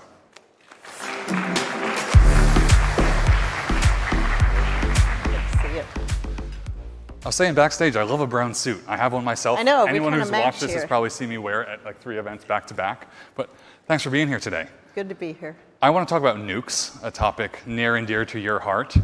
Let's start broad. What is your assessment of the US arsenal versus China's arsenal versus Russia's arsenal?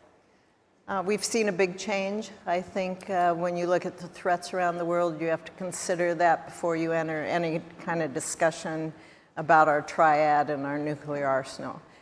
We have China, we have Russia that are peer competitors, we have Iran out there in North Korea.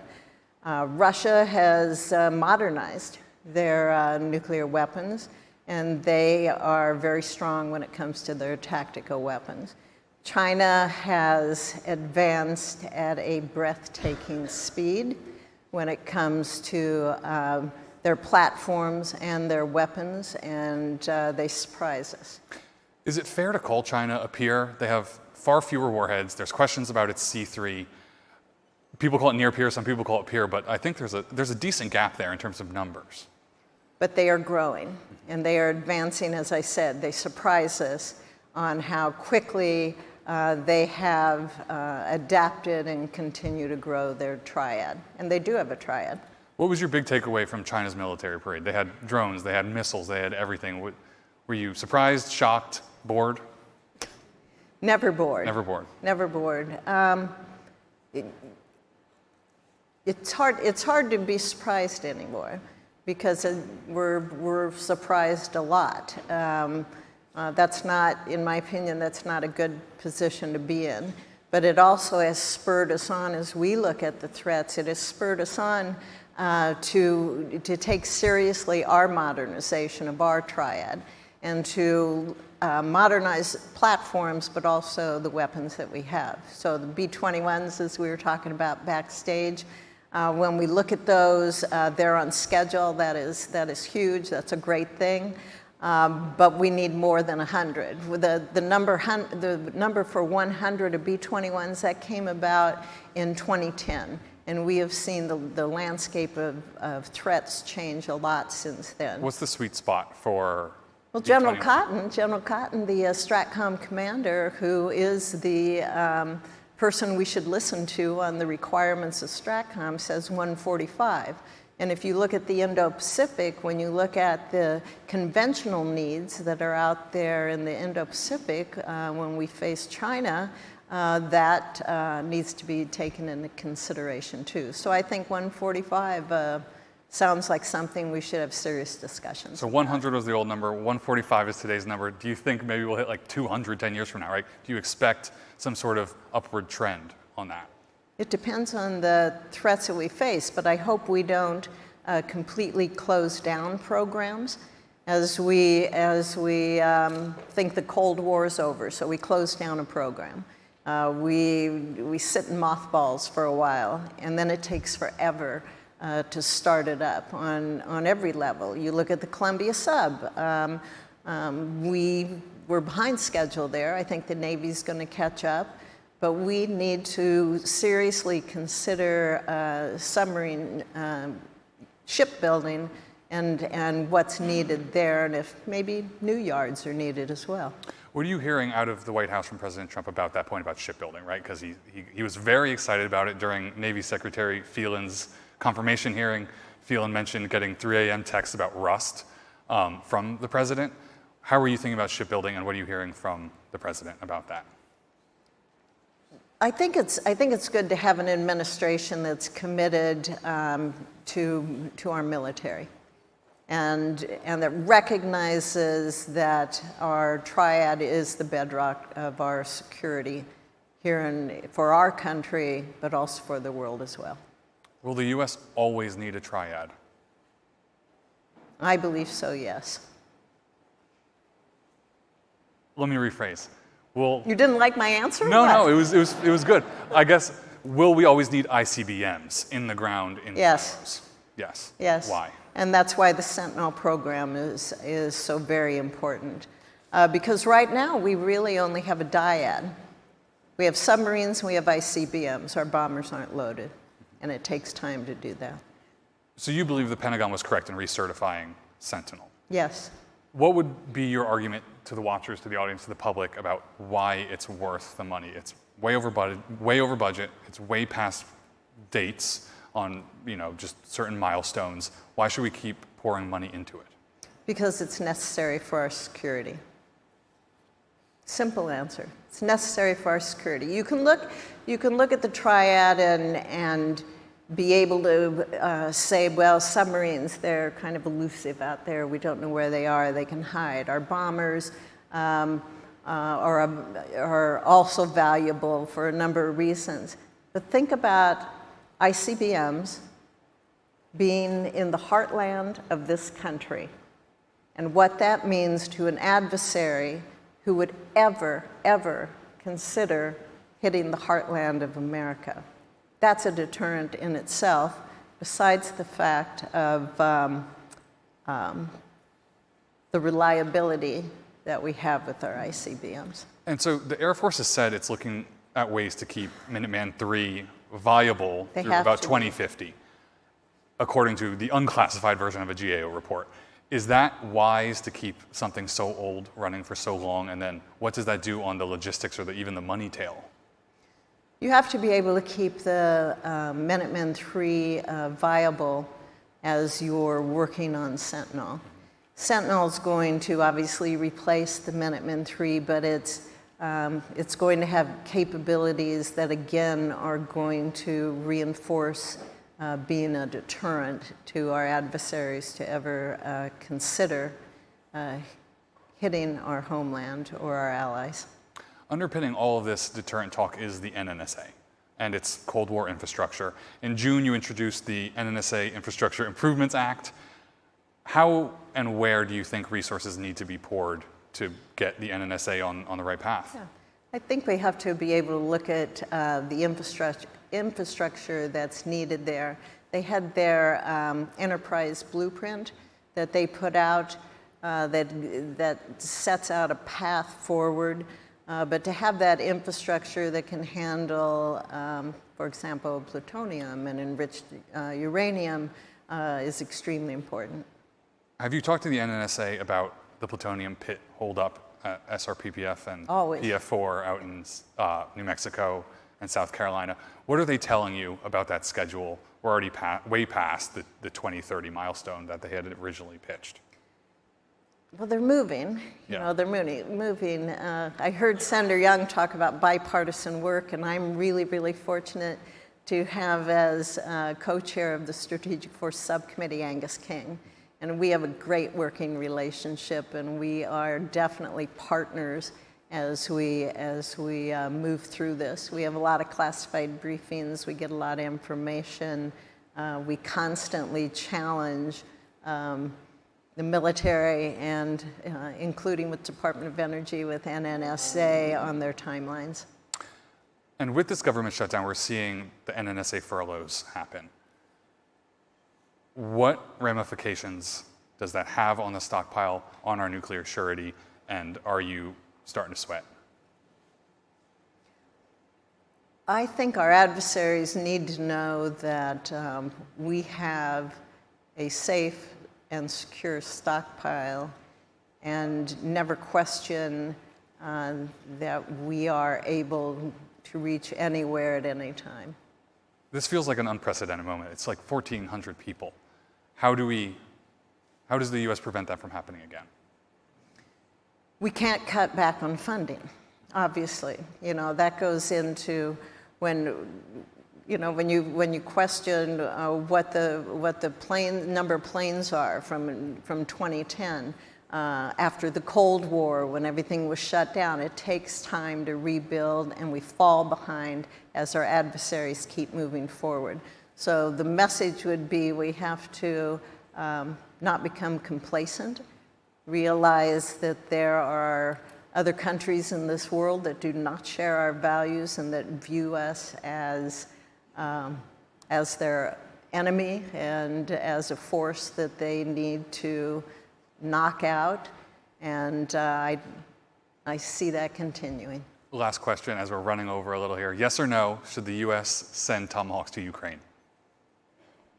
I think I think you have to analyze the situation and what the needs are and what your ultimate goal is. If the ultimate goal is to end this war by having Ukraine knock out Russia, then yes. Senator, we'll have to leave it there. Thank you for your time and your insights tonight. Thank you.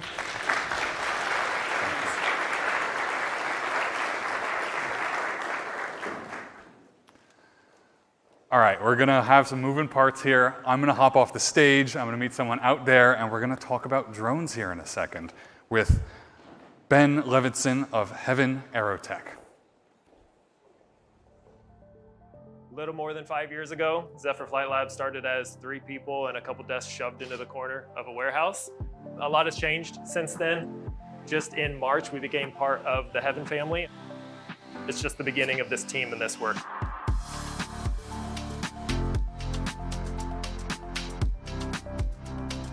We are focused on drones that are actually having a clear mission.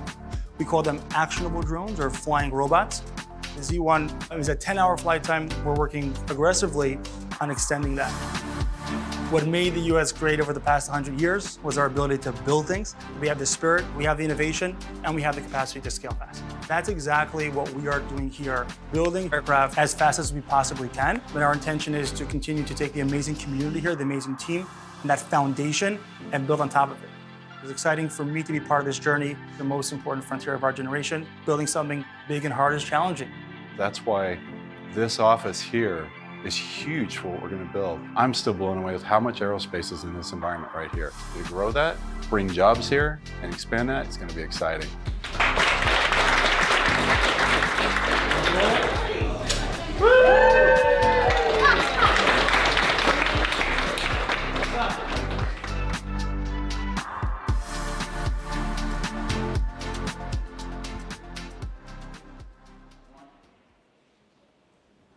I'm here with Ben Levinson of Heaven Aerotech. Good afternoon. Thanks for being here. What are we looking at, man? Give us a quick rundown while we're out so this is our Z1 aircraft. It's a Group 2 hydrogen-powered aircraft. Group 2 means this whole thing you see weighs 55 pounds, and this can lift 10 pounds for 10 hours. Now, everything you see behind me is all that's needed to fly. So we have our hydrogen system here. This creates hydrogen. Yeah, this can create essentially hydrogen for years to go and power multiple aircraft every day. The aircraft is uniquely designed to be scaled in manufacturing.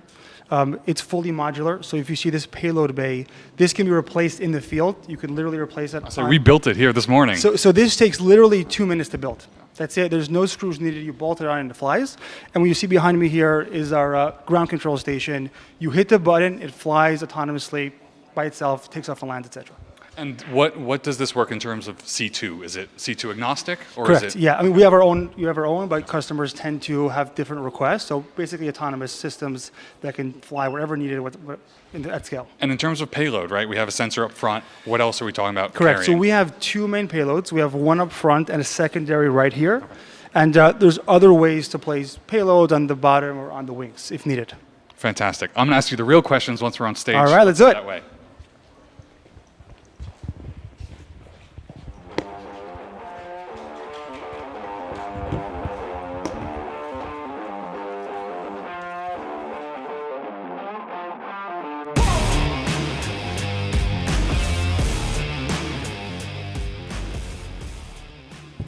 Why hydrogen? Great question. So we approach this from the mission set.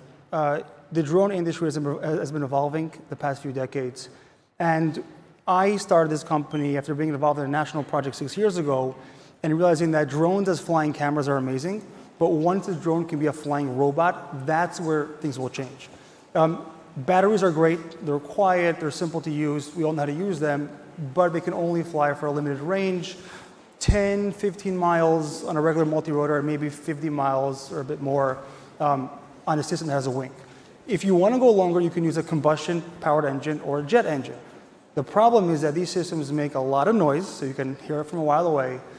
These systems have a significant thermal signature, so it can be detected, and you have to get your fuel wherever you're going, right? So if we are in an island somewhere and you have no supply, your system is useless. Hydrogen solves all of that, so we're flying this system for 10 hours, our new radar drone for 12 hours, and we're working on expanding that in a way that's basically totally stealth, right? So there's no thermal signature.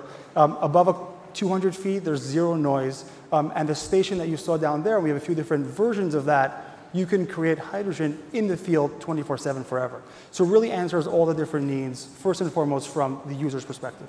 How are you and how is the company thinking through this idea of contested logistics, that wherever you are, wherever you're delivering, you're always going to be under fire and the enemy will always want to blow up your factories, your supply lines, like we saw in the Russia-Ukraine war? Yeah, so let's take this at two different levels, right? The first level is the product itself. So the products, our drones are designed that you go to the field, right? You deploy once, you got to deploy, and once you deploy, that's all you need, literally for years. So there can be a war going on for years, and you're creating your energy source, right, at scale. So on the product level, we're very much focused on that. On the larger level, I think it's a big question of how we take drones as a technology and build it out to industrial base, right? Because if we look at what happened in Ukraine, it was fascinating that it wasn't a question of who has the best technology. It's a question of who can scale faster, right? And at first, Russia was behind, and then with the help of the Iranians and some others, they started catching up. So I think we in the US have two challenges. One is that there really isn't a significant industrial base for drones, but also that our pricing is significantly more expensive, right? And the beauty of autonomous systems is that they're autonomous, they're unmanned, there's no one in there. But if your adversary is making these systems at 10 times the price, right, you're never going to win. And if they're making it at 10 times, if your SAR is 10 times the price, and they're making it 10 times faster, that's a 100x leg on you. So I think it's one of the most important issues to deal with today. We have partnerships. A company called Mach Industry is one of our partners. And you're doing your production, correct? Yeah. So we're really trying to solve the supply chain issue, right? Making a supply chain for ourselves, for the industry, that is scalable with the right capabilities, of course, but also the right pricing at scale. Do you think the U.S. military is ready to adopt hydrogen and kind of, I don't know, abandon the old way of doing things? Is there an appetite for that right now? Yeah, so our initial customers for the past few years, 5 years, have been the Special Forces community. Special Forces community tend to have the most advanced needs, but also tend to be more open for new technologies. A couple months ago, we had a really exciting event from my perspective, which is that we've been working with the US Army in discussions for quite a while, and their point was always like, the technology makes sense, but how am I getting my hydrogen? And even though we had their fueling stations, originally was, this is great, but if I have to buy this in scale of thousands, this can be a challenge. In our last discussion, I'm not going to say who the individual was, with one of the senior individuals, he brought over his team and he said, we know this is ready for prime time. I think there's two reasons behind that. One is the need, right? So if you're flying in Afghanistan and no one's going to really shoot down your drone, so have a thermal signature. Who cares? It works, right? If we're looking at the challenges coming up, that's not going to work. So if your current solution doesn't work, even if you have challenges with the new solution, you better start focusing on it. The second reason is that we won a program with the Defense Innovation Unit early 24 to develop a broader scale of what you saw out there of a refueling station. And earlier in this year, 25, we started deploying it in the field. So we said, hey, now that we see this in the field, that's all we need. What you see outside is all we need. We feel the confidence that we don't have to solve the question of whether the Pentagon or the Army is ready for hydrogen. We just need these small systems, right? So it simplifies it and it's ready. Last one here. You guys unveiled Raider ahead of IDEX earlier this year. What else are you building? What's next? So we're building a lot of fun stuff. But what I would say is that we're we're focused a lot now on the manufacturing piece and the scale-up piece. So again, our drones are in the field with customers. Right now, like we literally have customers asking us for a whole year's demand. One customer, and we have this 10 times over. So we're focused on that. We've got a lot of other tricks up our sleeve, and that's for next time. Yes, it is. Ben, appreciate the time, man. Thank you. Good job. Talk to you later. All right, so I will be up here for the remainder of the summit. You are stuck with me, like it or not. But a quick reminder, drinks can be found right outside over there, and the bathrooms are down there. Just follow the signage. We have some huge names coming up. You don't want to miss them. And of course, we'll have the reception afterwards right outside, and I'll come hang out with y'all. I can't wait to do that. Our next guest, Venus Aerospace is changing the game in hypersonic flight. Please welcome co-founder and CEO Sassy Dougalby to the stage. How are you? Great. So we have another video, sort of like Paul's. Yep. Not live, but it's cool footage. I think we're going to spool it up here, and then you can talk us through what we're seeing, and we can go from there. Yeah, sounds great. Thanks for having me. Of course. Here we are. So this is New Mexico, correct? Yeah, so this is Spaceport America out in New Mexico. And this is the first ever flight of a high-thrust rotating detonation rocket engine. There she goes. Yeah, so this is the most efficient rocket engine ever built. The engine's been theorized for over 40 years. And we quit our jobs 5 years ago to chase this idea that when it was finally proven, it would absolutely revolutionize both aerospace and defense. So where do you guys go from here, right? This is a successful test. What's next? Yeah, so it's actually been incredible. The interest that we have had since we did this flight has been overwhelming. So it turns out our engine has applications across defense, space, and ultimately commercial high-speed travel. And so right now, we can this is the engine that can power munitions, drones, high-speed military vehicles. And then in space launch, when you talk about efficiency, this engine would almost quadruple the payload we could send to space. And so it has applications in launch vehicles, orbital transfer vehicles, ultimately lunar landers. And so I think we are just beginning to see what the impact of this technology can have across the industry, both commercial and defense. How is the company juggling civil, aerospace, defense, missiles? How are you guys splitting your time and attention, and what's that juggle like? So really what I would say, we have been an R&D company for 5 years. We watched this technology. My co-founder is a PhD rocket scientist. And the whole idea for Venus actually came because we were deployed to Japan. And we were living on the other side of the world, and we were talking about, it's 13 hours to get home, jet lag stinks. And he turned to me in a moment and he said, well, there's this new rocket engine that literally the patent came out in the early 80s. He said, I think if this engine's ever proven, we could put it on a plane and we could be home in an hour. And I laughed at him in that moment, but you guys, we flew it. And so the near-term applications for this engine are really mostly defense. In a world where we have, I think we've talked about it a bunch, our supplies are really, the arsenal is depleted. This engine can be used in replacement of solid rocket motors. And so it has, that looks a lot like systems that we're sending across, in other places across the world. Do you see a Pentagon contract working with the military as a springboard almost into commercial aerospace, commercial aviation, where you might outfit a plane that might send you across to Japan? Yeah, so, I'm going to announce today. Yeah. Is this a good time to do it? Do it. So one of the things we're proud to announce is we actually just got a strategic investment from Lockheed Martin Ventures. And so this is an engine that has incredible applications across a wide range of Lockheed's portfolio from, defense and aviation. And so, we're excited to partner with them as we continue to both scale this engine out into a wide variety of applications. One, I have to ask, how big is big of an investment? I'm going to keep that on the down low here, but thanks for asking. Okay. Yeah. And two, why does Lockheed need this, right? They have so much already in their arsenal.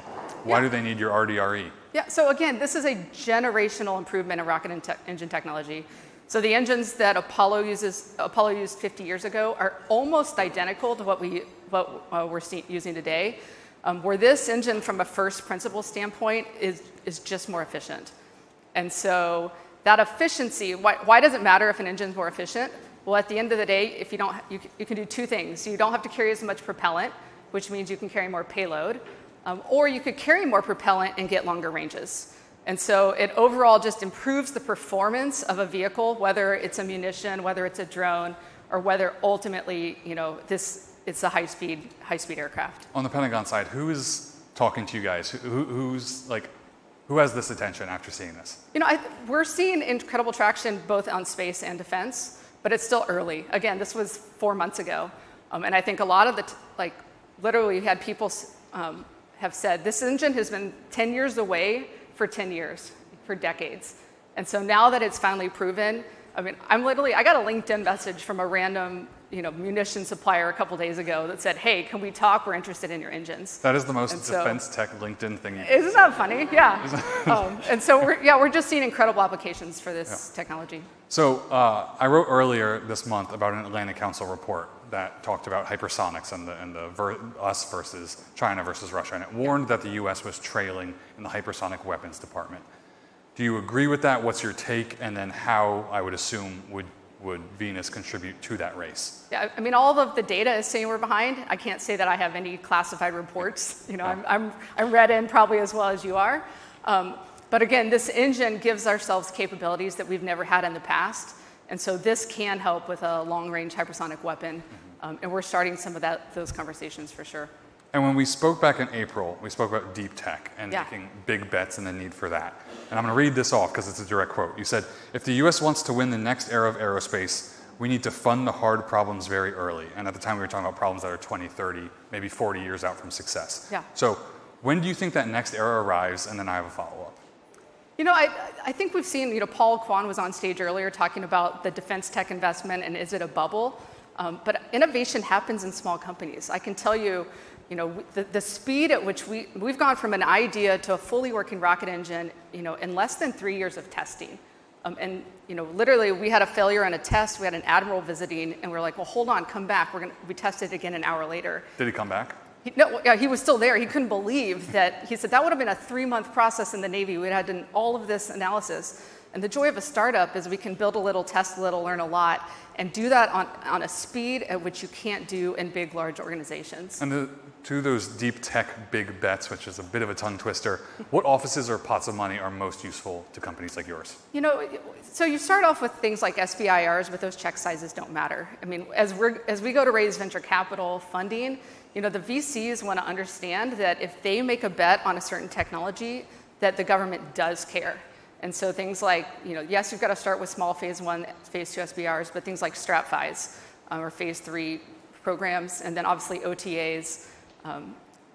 There's different technology bets, but at the end of the day, the investors, and if you're an investor in this room, they want to understand that the government does care and is going to continue to push this technology forward.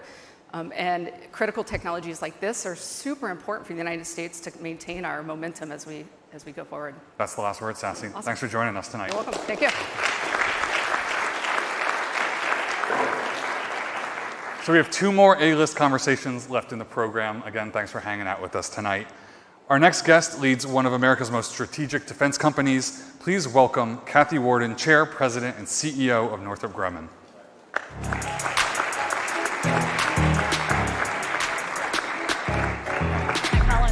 Good to see you. Good to see you. I'm not going to make you stand, I swear. Okay, good.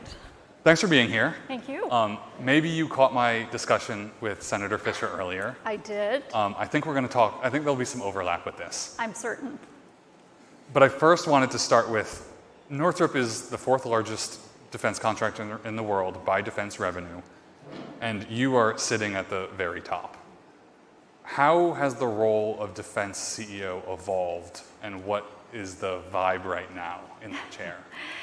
Well, there are a lot of things that are the same that they were a decade ago. We need to understand our customers' most pressing requirements. We need to be able to respond to those by advancing technology. We often in Northrop Grumman talk about the idea that we are out innovating other countries, but we are also out innovating ourselves so that we can bring the latest technology to our warfighters and give them an advantage over anyone else in the world. And so as a leader of a company that is a technology company, you need to understand the technology. But at the same time, you need to be able to communicate and bring a lot of stakeholders along with you when you lead in an industry like mine. And all of that is the same.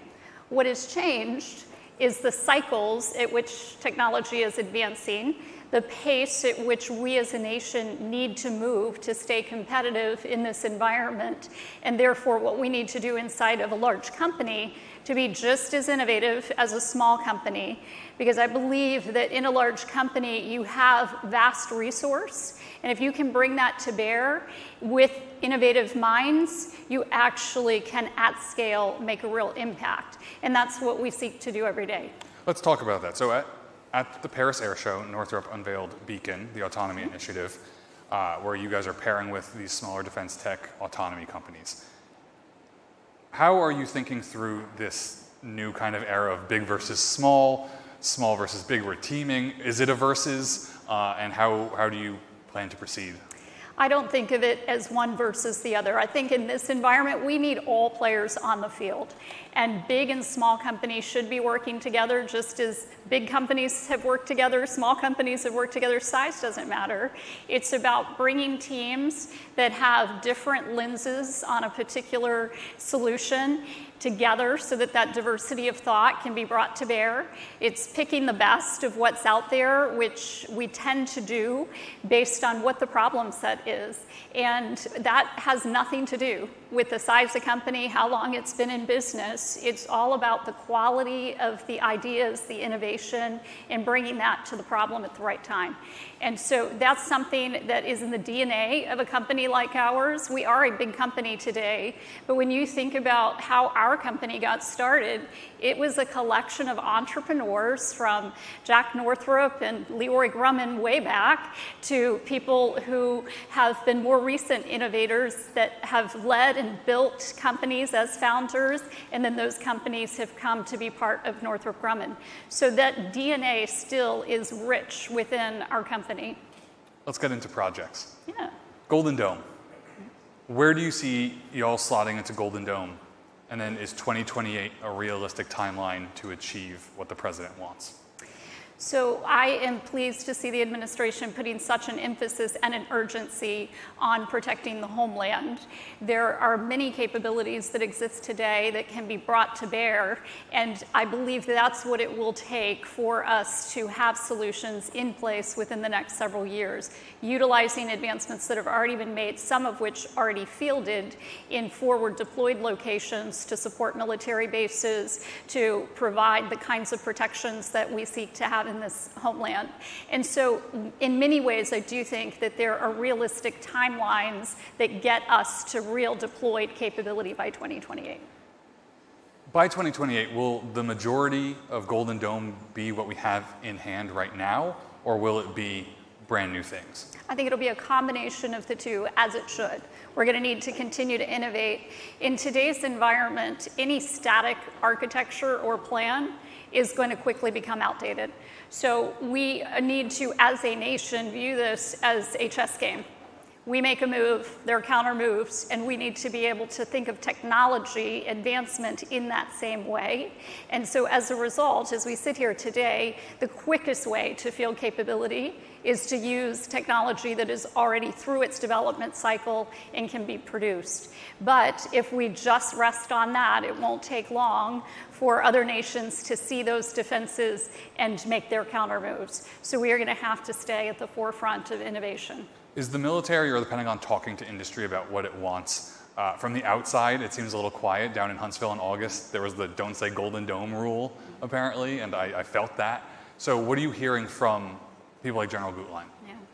You know, look, we work in a lot of classified technologies, and so as a result, we understand why it's so important to safeguard the nation's secrets, which are inclusive of the technology advancements that we have made in this country. We take that responsibility incredibly seriously and believe that there are good reasons for those protections. So yes, I do believe that the architecture for Golden Dome and many aspects of capability that will be brought to bear are appropriately being protected by the US government, and we respect that. I talked to Senator Fisher about B-21. The plan is 100. There's an ask for more. If there is a formal money on the table kind of deal, are you guys ready to produce 145, 200? What's that upper ceiling? Yeah. We have been in active discussions with the U.S. Air Force about how we would be able to accelerate the rate of production on the program, and shared with them the models of what's feasible and when. And so they have that information and are in the process of making determinations about how quickly they would want to build. And I think eventually may also decide to change that quantity, the program of record, as the senator said, as we get further into the build process. In terms of rate of production versus size or volume of production, right? How are you striking the balance between quick and a lot? Mm-hmm. Yeah, well, you know, you could go really quick, but to build out the capacity necessary to move that quick, you would need to have the demand signal for a higher quantity. And so those two things need to be discussed in tandem, and they are being discussed in tandem, not just on the B-21, but that's true of any weapon system that we are producing. And really having that clarity of demand signal from the department on what they want, when they want it, and how many is the core of the conversations we're having day in and day out in many areas. What I will say is that our company has been investing significantly in the capability and the capacity so that we can move fast, and we're able to bring those options now to the table so that we're ready to go. And so yesterday you said the second B-21 flight moves y'all into, quote, integrating weapons and mission systems. Mm-hmm. What does that actually look like in practice, and how do you expect that to go? Yeah. So as we are working as a team, we don't just think about what we're building, we think about how we're building it. And that often is about the integration of technologies. And we have said sometimes it's integration of Northrop Grumman technologies, but often it's partner technology.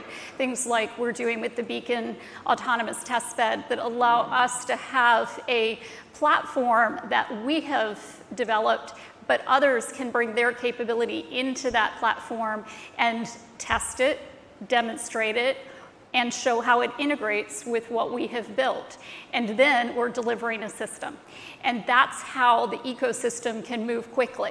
And we also then can have product lines that are quite versatile, because not every platform needs the same sensor suite, same communication suite. So the faster we can integrate both our own and other companies' technology onto these platforms, the more we can demonstrate the value of an integrated system to multiple customers with maybe slightly different needs, but all on a common baseline so that we are able to produce fast. I want to talk about Sentinel real quick as time is winding down. Sure. Should Northrop be trusted with Sentinel? Absolutely. We are the team that demonstrated and is continuing to demonstrate every day that we can deliver this massive weapon system for our nation that has been the bedrock of the deterrence of our nation for now 40 plus years. So obviously there's critics of ICBMs, of the project itself. Andrew Hunter had said that the complexity was underestimated. Now there's a need for new silos. The Air Force is looking to keep Minuteman's online until 2050, as I mentioned to the senator. How do you deal with all that in one? Yeah.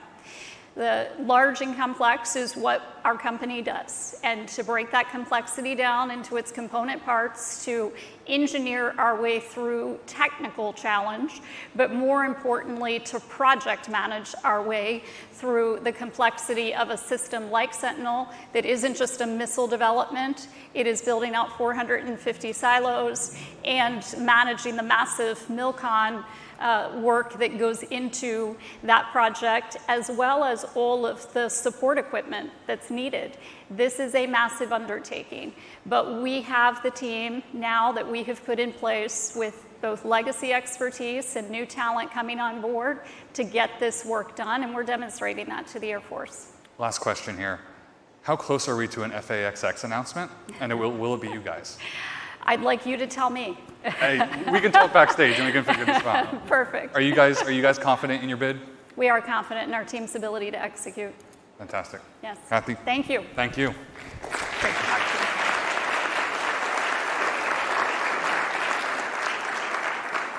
you. Last but not least, and to close out our program tonight, we turn to a crucial friend at the center of America's Indo-Pacific strategy.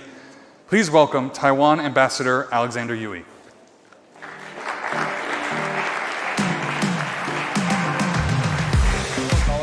Ambassador, thank you. Pleasure. Please. Thank you. Well, you and I, we have a big challenge. Either end with a big bang or end swiftly. Oh, we're going to end with a big bang. We have about 13 minutes. That's okay. I was on the metro last night, and I was scrolling through Twitter, because I'm addicted to Twitter, and I saw the Chinese embassy in the US tweeted that China will, quote, will never, ever allow anyone or any force to separate Taiwan from China in any way, end quote. Yeah. What is your reaction? The same thing. The People's Republic of China, since their inception in October 1st, 1949, they have never ruled the island of Taiwan. They have a historical claim, because at one point Taiwan historically was part of China, but so was many places. So in that case, Mongolia can also claim China, because at one point China was part of the Mongolian Empire. So this is a historical thing that they're claiming, which is baseless. We know the history between Mao Zedong and Chiang Kai-shek, but the fact is, after 49, the government of the Republic of China was seated in Taiwan. So they can't just conquer us by wishful thinking, or by doing some ploys about, for example, call it lawfare, by citing some international resolutions in the United Nations, saying, oh, this is a claim that because of that, Taiwan belongs to them. It's false. Taiwan is, our official name is Republic of China. We are 23 million people with, free and democratic. We choose our own president. We elect our president. We elect our governors, etc. So we are free and democratic, and we are very proud of our traditions. We intend to keep it that way. And that's the whole reason why there's so much tension in the Taiwan Straits, because they want to absorb, annihilate what is us as we are, in the good way or by force. And that's the whole tension that is rising there. But they have no groundless claims, put it that way. So it was reported this week that President Trump said China doesn't want to do that in relation to a Taiwan invasion, and he doesn't see that happening. Those are quotes. Right. Is that overly optimistic, ignorant of the situation, just mouth service? Well, I tend to think, and this is me just because it's President Trump who said it, not me, but I think that United States and the partners in the Indo-Pacific, and what we're doing nowadays, including Taiwan, we are doing what we can to prop up our self-defense capabilities. I guess one of the reasons we're here to talk about is that it's too much trouble for Xi Jinping to try to attack Taiwan by force. And the United States is still a very formidable military force in the world. For People's Republic of China to enter into war with Taiwan will inevitably involve all the neighbors and players in that region. And I guess this is something that Xi Jinping will not want to get himself into, if that is the case. That's my interpretation. You think Xi is hesitant? You think Xi is hesitant? Well, again, everything that we're doing in Taiwan and maybe in the United States, Indo-Pacific Command especially, is to let Xi Jinping think every day, today is not the day. And that's what we're doing with big efforts, with determination, that we're not going to let Xi Jinping get its way, not militarily, not in any other way. We're not Hong Kong. Hong Kong was given to the Chinese on a platter because they were a colony, the UK colony. Unfortunately, people of Hong Kong could not determine their own fate, but we do. We don't depend on anybody. We are a sovereign, entity, and we're going to preserve the freedoms that we have. We value the system that we have, and we're going to do anything that we can to make sure that nobody takes that away from us. And so the U.S. arms sales backlog to Taiwan right now is estimated about $21 billion, last I checked.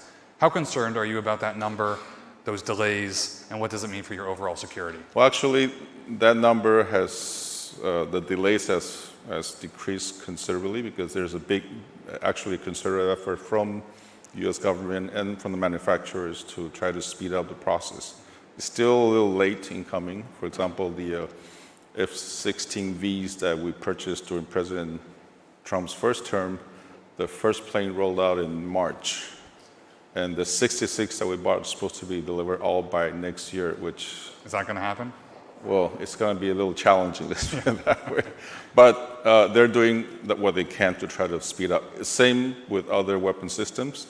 But at the same time, we're talking about co-development, co-production, or even maybe technology transfer so that we can also have a local supply chain, which we already have. We already have a pretty good military industrial production capability, but I think we can do more and better, and to also produce more, stockpiles for rainy days. What does Taiwan hope to co-produce with the U.S.? Is there any system in particular or systems in particular? I don't know. I think. Well, one of them that came up during our last military exhibition or fair, maybe a month ago, was with Anduril. I think Anduril is working with a Taiwanese institution to co-produce loitering munitions like that. But there are others.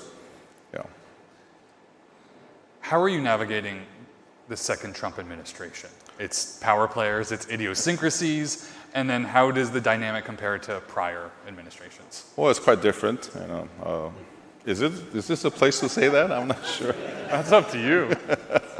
No, obviously it's different. The first Trump administration and current, or actually the current Trump administration compared to other administrations before are quite different.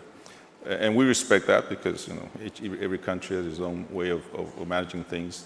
Obviously, in Washington, D.C., I've described it at the beginning of his term that we were still going through a Christmas period. And as in, remember Christmas, you have the Advent calendar, starting December 1st, and every day you pull up a little... Every day's a surprise. Yeah, well, it's still today. Every day we're still going through it. Every day still a surprise. So, it's been, 9-10 months? But it feels like it's been a lot. It's been a lot going on. Let's put it that way. And we're also going through the process of tariff negotiations. We're, I guess, one of the few major trading partners with the United States that have not concluded. But I think we're very close and doing pretty good. No, again, it's a matter of learning what the modus operandi is, and then adapt to it. But again, I want to stress the communications, relations between Taiwan and the United States. It's very fluid, it's very close, and it's very open. And I think we're in a very good stage between U.S.-Taiwan relations. Although, albeit, we don't have diplomatic relations, but the exchange between Taiwan and the United States, the interactions is based on the Taiwan Relations Act, the 6 assurances given by President Reagan, and also, the 3 communiques. So we have a pretty good foundation which we can work along, and it's been a very good one. You still consider Washington a reliable partner? It is, of course. Again, you are our most important partner, for existential also, the partner. Our work with many of your agencies is actually, we're doing a lot of good things together. Your Indo-Pacific Command is, it's doing wonderful jobs in the area. So, of course. So China has been ramping up operations, exercises around the island recently. What was that trigger, and then how are you guys dealing with that day to day? Well, some people say, that's because Speaker Pelosi went to Taiwan and sort of, crossed the red line. Therefore, we're going to punish you. But we've been at it again, going against each other, or at least the Chinese Communist Party ruled China, trying to dominate Taiwan since 1949. We've been at it for 76 years. So it's not something that happened just recently. PRC is trying to find excuses to ramp up aggression against Taiwan. The visit of Speaker Pelosi could be one. The fact that we've conducted free elections last year is also another pretext for them. Or when my president makes a speech at an important event that they don't like the content, they will also punish us for not doing the things they want to hear or do. So this is the Chinese in the last decade or so have expanded their military prowess considerably. Look at the September 3rd parade, quite an impressive display of armaments. But their forces are not tested, and they have a pretty interesting situation with their military command, especially right before their fourth plenary. I think it's going on. They sacked nine of the generals, and many of them were handpicked by President Xi. Do those purges hurt China's readiness? Of course, especially one of the major. As many of you experts probably know that more than I do, Chinese military is a highly centralized command, not like yours where your military officers are taught and trained to think by yourselves, solve the situation on site, etc. The Chinese are not. So in a highly centralized command system, when the head is not functioning, how do you want the body or the feet to work? That's it. But doesn't mean that Xi Jinping will not attack Taiwan if he wants to. He's a dictator. He'll do whatever he wants. So the possibilities and the dangers are always there. Again, our role is to make sure that Xi Jinping thinks it will be very hard for him to do. Then, if he decides to attack Taiwan militarily, I don't think the war can last as protracted as the Russian invasion of Ukraine. You think that war will be quick? If he calculates, if he can do it quickly, I don't think he'll do it, because I don't think the Chinese people have a stomach for a protracted war in China. They're not doing well economically. So yeah. Are there any lessons to be learned from the Philippines and how they're dealing with Chinese aggression? Well, we're all learning from each other. The Philippines are also learning how have we, kept the Chinese at bay for 76 years. Or again, we're learning from Ukraine, a lot of experiences, a lot of experience that we're learning. But one thing that for sure is that between Philippines and Taiwan, we have a common adversary. So in that sense, how to work together is becoming a homework for both sides to do. And I think we're facing the same challenges.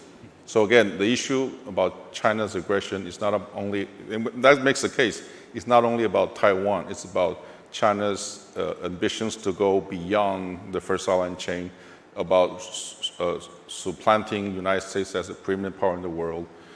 All this military might is not just to save their littoral waters. They're way beyond, they have 3 aircraft carrier groups, etc. So they have larger ambitions, and we're just part of it. Ambassador, we're going to have to leave it there. That is the... Yeah, great. I Wonderful. appreciate your time and insights. Pleasure. Thanks for being here. Thank you. Thank you.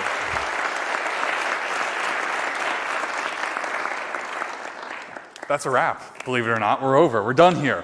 Huge thank you to you guys in the audience. Thank you to everyone that live streamed it. Thanks to the Axios Future Defense loyalists and our readers and everyone who supports the company. You can scan this QR code that I am actually blocking to stay up to date with all of our events and where we're headed next. That includes BFD in New York City and Davos at the World Economic Summit. We also have a ton coming up in 2026, especially some defense events, so you don't want to miss out. Up next, join us in the tent for a reception. Thanks, guys.